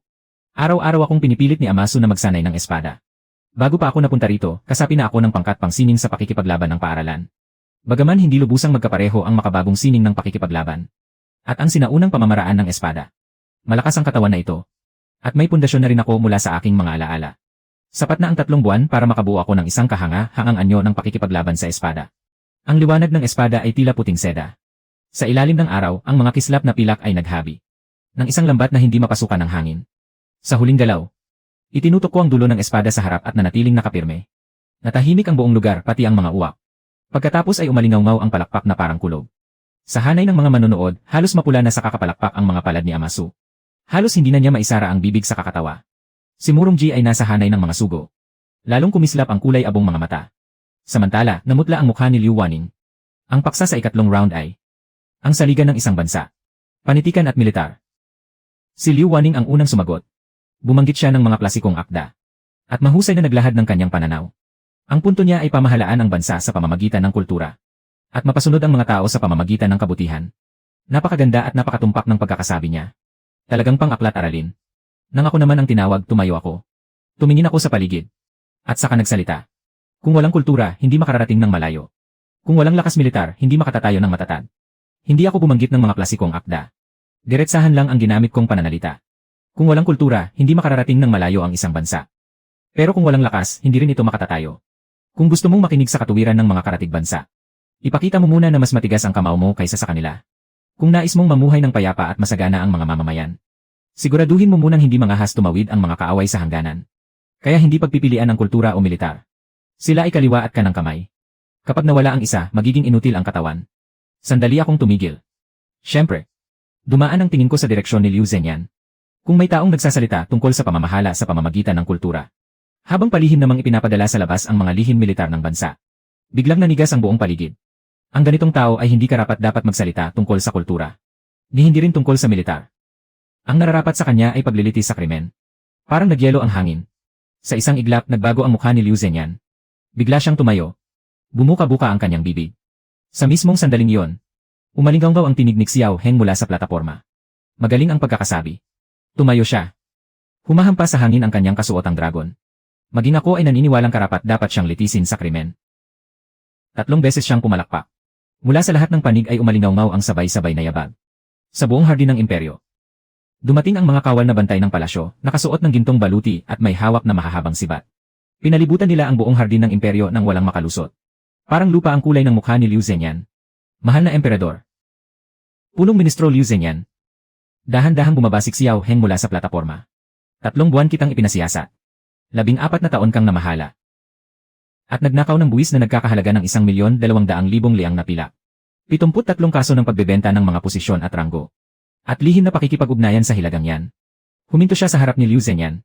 Sapat na ang isang kasong ito para lipulin ang 3 salinlahi ng iyong pamilya. Nanghina ang mga tuhod ni Liu Zhenyan. Mahal na emperador. Paninirang puri yan. Paninirang puri. Kumaway si Xiao Heng. Lumapit si Yunoch Li habang may bitbit na tray. Sa ibabaw nito ay nakapatong ang isang bunton ng mga liham. Ito ang mga liham na sarili mong isinulat sa lihim mong pakikipag-ugnayan sa hilagang yan. Nariyan din ang sarili mong tatak. Iniabot ni Liu Zhenyan ang kamay para haplusin ang mga liham. Nanginginig ang kanyang mga daliri na parabang salaan. Binuksan niya ang unang liham. Unti-unting nawala ang kulay sa kanyang mukha. Impossible ito. Ang mga liham na ito ay malinaw na. Bigla niyang tinakpan ang kanyang bibig. Pero huli na ang lahat. Nasunog na ang mga yon. Sumagot si Xiao Heng. Kopya ang hawak mo. Nasa lihim na lagayan sa silid aklatan mo ang orihinal. Kinuha na ito ng mga tauhan ko noong nakaraang buwan. Nanginginig ang buong katawan ni Liu Zhenyan. Biglang lumuhod siya. Bumagsak siya sa sahig. Mahal na emperador. Ako po. Nauutal ang kanyang mga labi. Pilipit at baluktot ang anyo ng kanyang mukha. Ang maskarang mainat niyang sinuot sa loob ng 14 na taon ay tuluyang nabasag sa sandaling ito. Ama. Tumakbo si Liu Waning palabas mula sa hanay ng mga kalahok. At sumugod sa tabi ni Liu Zhenyan.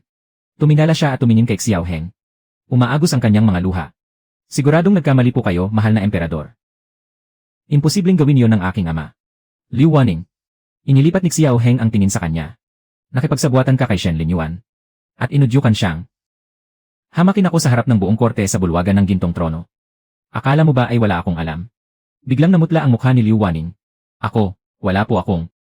Iabot ninyo rito. Muling iniabot ni Gonggong Li ang isang liham. Ito ay isinulat ni Liu Waning para kay Shen Linyuan. Sa liham ay detalyadong binalangkas. Kung paano ihaharap sa korte ang kahilingan para sa pagpapawalang bisa ng kasal. At kung paano sisiraan ng lubos ang reputasyon ni Su Hanyan. Pati ang mga salitang likas siyang mapanibuguin. At walang dangal bilang asawa ay itinuro niya sa kanya. Bawat salita at bawat pangungusap ay malinaw na nakasulat sa papel. Tinitigan ni Liu Waning ang liham. Umakyat sa mukha niya ang lahat ng dugo sa kanyang katawan. Pagkatapos ay napaatras siya.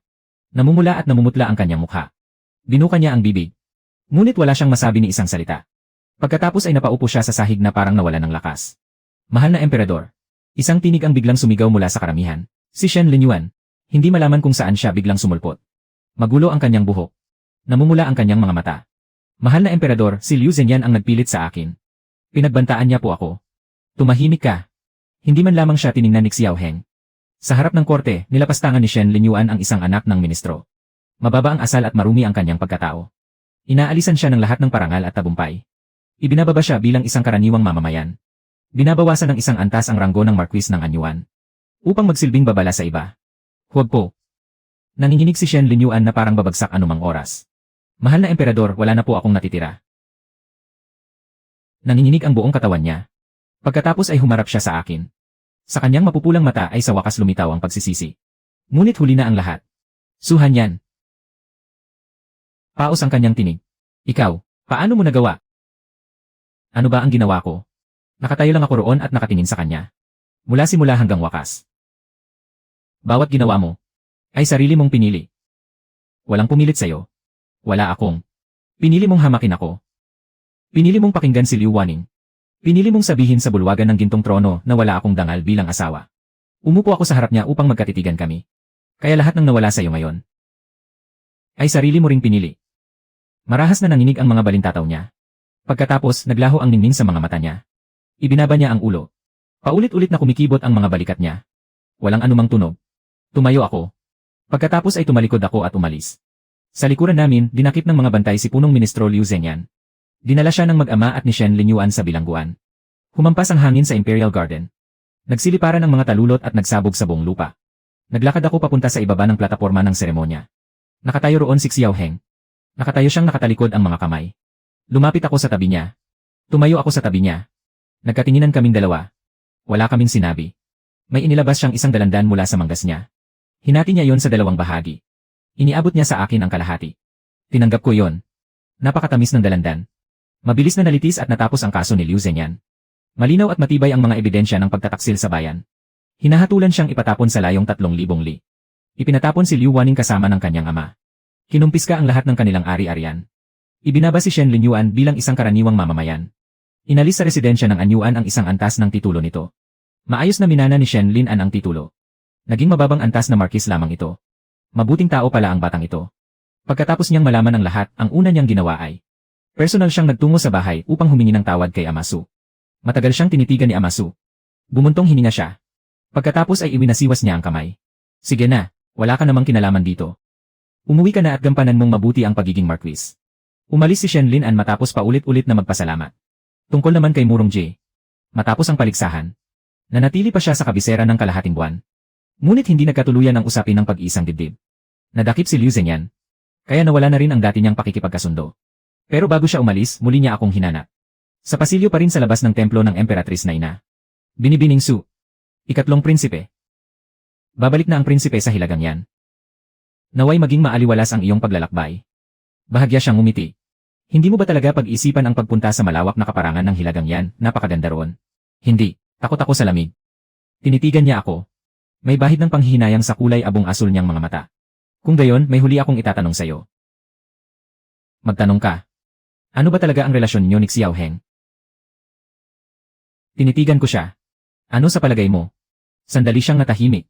Magkapareho ang paraan niyo ng pagbabalat ng dalandan. Parang lumaktaw ang tibok ng puso ko. Pareho kayong unang nag-aalis ng tangkay sa ilalim ng dalandan.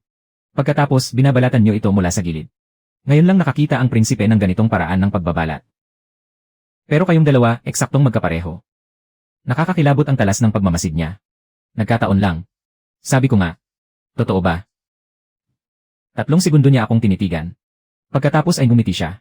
Mabuti. Kung gayon, nagkataon lang. Tumalikod siya. Binibining Su hanggang sa muli. Umalis siya at sa pagkakataong ito ay tuluyan na. Sumandal ako sa haligi. Humina ako ng malalim. Bumalik kami sa palasyo ng Yangtsin. Ikinuwento ko kay Xiao Heng ang sinabi ni Murong Ji. Mahirap basahin ang ekspresyon ng mukha niya. Kahel. Engan. Dahil nagbabalat ako ng kahel. Engan. Nanahimik siya ng 5 segundo. Pagkatapos, itinulak niya sa isang tabi ang kahel sa ibabaw ng mesa ng trono. Sa labas, huwag ka nang magbalat ng kahel. Huwag ka rin magbalat. Ako ang emperador. Kung gusto kong magbalat, magbabalat ako. Kung ganoon, huwag kang magtaka kung mapansin ka ng iba. Tinitigan niya ako ng masama. Pagkatapos, kinuha niyang muli ang kahel. Binalatan niya ito at hinati sa akin ang kalahati. Magkatabi kaming nakaupo sa palasyo ng Yangtsin. Bawat isa ay may hawak na kalahating kahel. Walang nagsasalita. Pumasok ang sikat ng araw mula sa bintana. Kumikinang ito ng husto. Kuya. Engan. Sa tingin mo, makakabalik pa tayo? Tumigil siya sa pagmuya. Nag-isip siya sandali. Hindi ko alam. Gusto mo bang bumalik? Muli siyang nag-isip sandali. Bakit pa tayo babalik? Para ipagpatuloy ang pagsusulit sa serbisyo sibil. Kung ganoon, gusto mong manatili rito. Ayos lang ding manatili rito. Inihagis niya ang balat ng kahel sa basurahan. Habang buhay na maging emperador. Kahit medyo nakakapagod. Mabuti na ring nandito ka. Tinitigan ko siya. Parang pinupuri mo yata ako ng palihim. Masyado kang nag-isip. Ang ibig kong sabihin, may naglilingkod sa akin at nagdadala ng mga kahel. Ang sungit talaga ng bibig mo. Tawagin mo akong kamahalan. Kuya. Tawagin mo akong kamahalan. Kuya. Isinubo na naman niya ang kalahating kahel. Napatawa ako. Mahaba pa ang buhay natin. Nandito ang kuya ko sa mundong ito. Kaya wala akong kinatatakutan. Ang mga sumunod na pangyayari. Kalaunan, kumalat ang mga tindahan ng tsaa at gatas. Sa bawat lalawigan ng dinastyang Dasheng. Kalaunan, ginawaran si Amaso ng titulong unang duke na tagapagtanggol ng bayan. Kalaunan, si Shen Linyuan ay naging palaboy sa kabisera. Nabubuhay siya sa pagtitinda ng pancake sa gilid ng kalsada. Sa tuwing napapadaan sa Hanyan Tea House, lumilihis siya ng daan. Sabi nila, sumasakit ang tiyan niya kapag naamoy ang tsaa at gatas. Kalaunan, si Liu Waning ay ipinakasal sa isang magsasaka sa lupain ng pagpapatapon. Ayon sa mga mangangalakal na napapadaan doon. Tumaba siya ng 15 kilo. Kalaunan, naging emperador ng hilagang yan si Murong Ji. Noong araw ng kanyang pagluklok. Nagpadala siya ng isang kahon ng mga kahel sa palasyo ng Dasheng. May kalakip itong liham. Nagkataon lang. Matapos basahin ni Xiao Heng ang liham. Maghapon siyang nakasimangot. Samantala, nakaupo ako sa duyan sa likod bahay ng tanggapan ng general. Iniinyom ko ang malamig na tsaa at gatas na may osmanthus mula sa aming tindahan. Sa tabi ko, nagkukwenta ng talaan si Kaizu. Napakaganda ng sikat ng araw. Marahang umuugoy ang duyan. Pumikit ako. Noong nakaraang buhay, tinanong ko ang kuya ko. Ano ang gusto mong gawin sa hinaharap? Sabi niya maging kawani ng gobyerno. Matatag daw ang trabaho. Sabi ko walang ambisyon. Ngayon, isa na siyang emperador. Matatag din naman ang posisyon kung tutuusin. Kumuha ako ng isang kahel. Binalatan ko ito mula sa gilid. Engan. Matamis pa rin.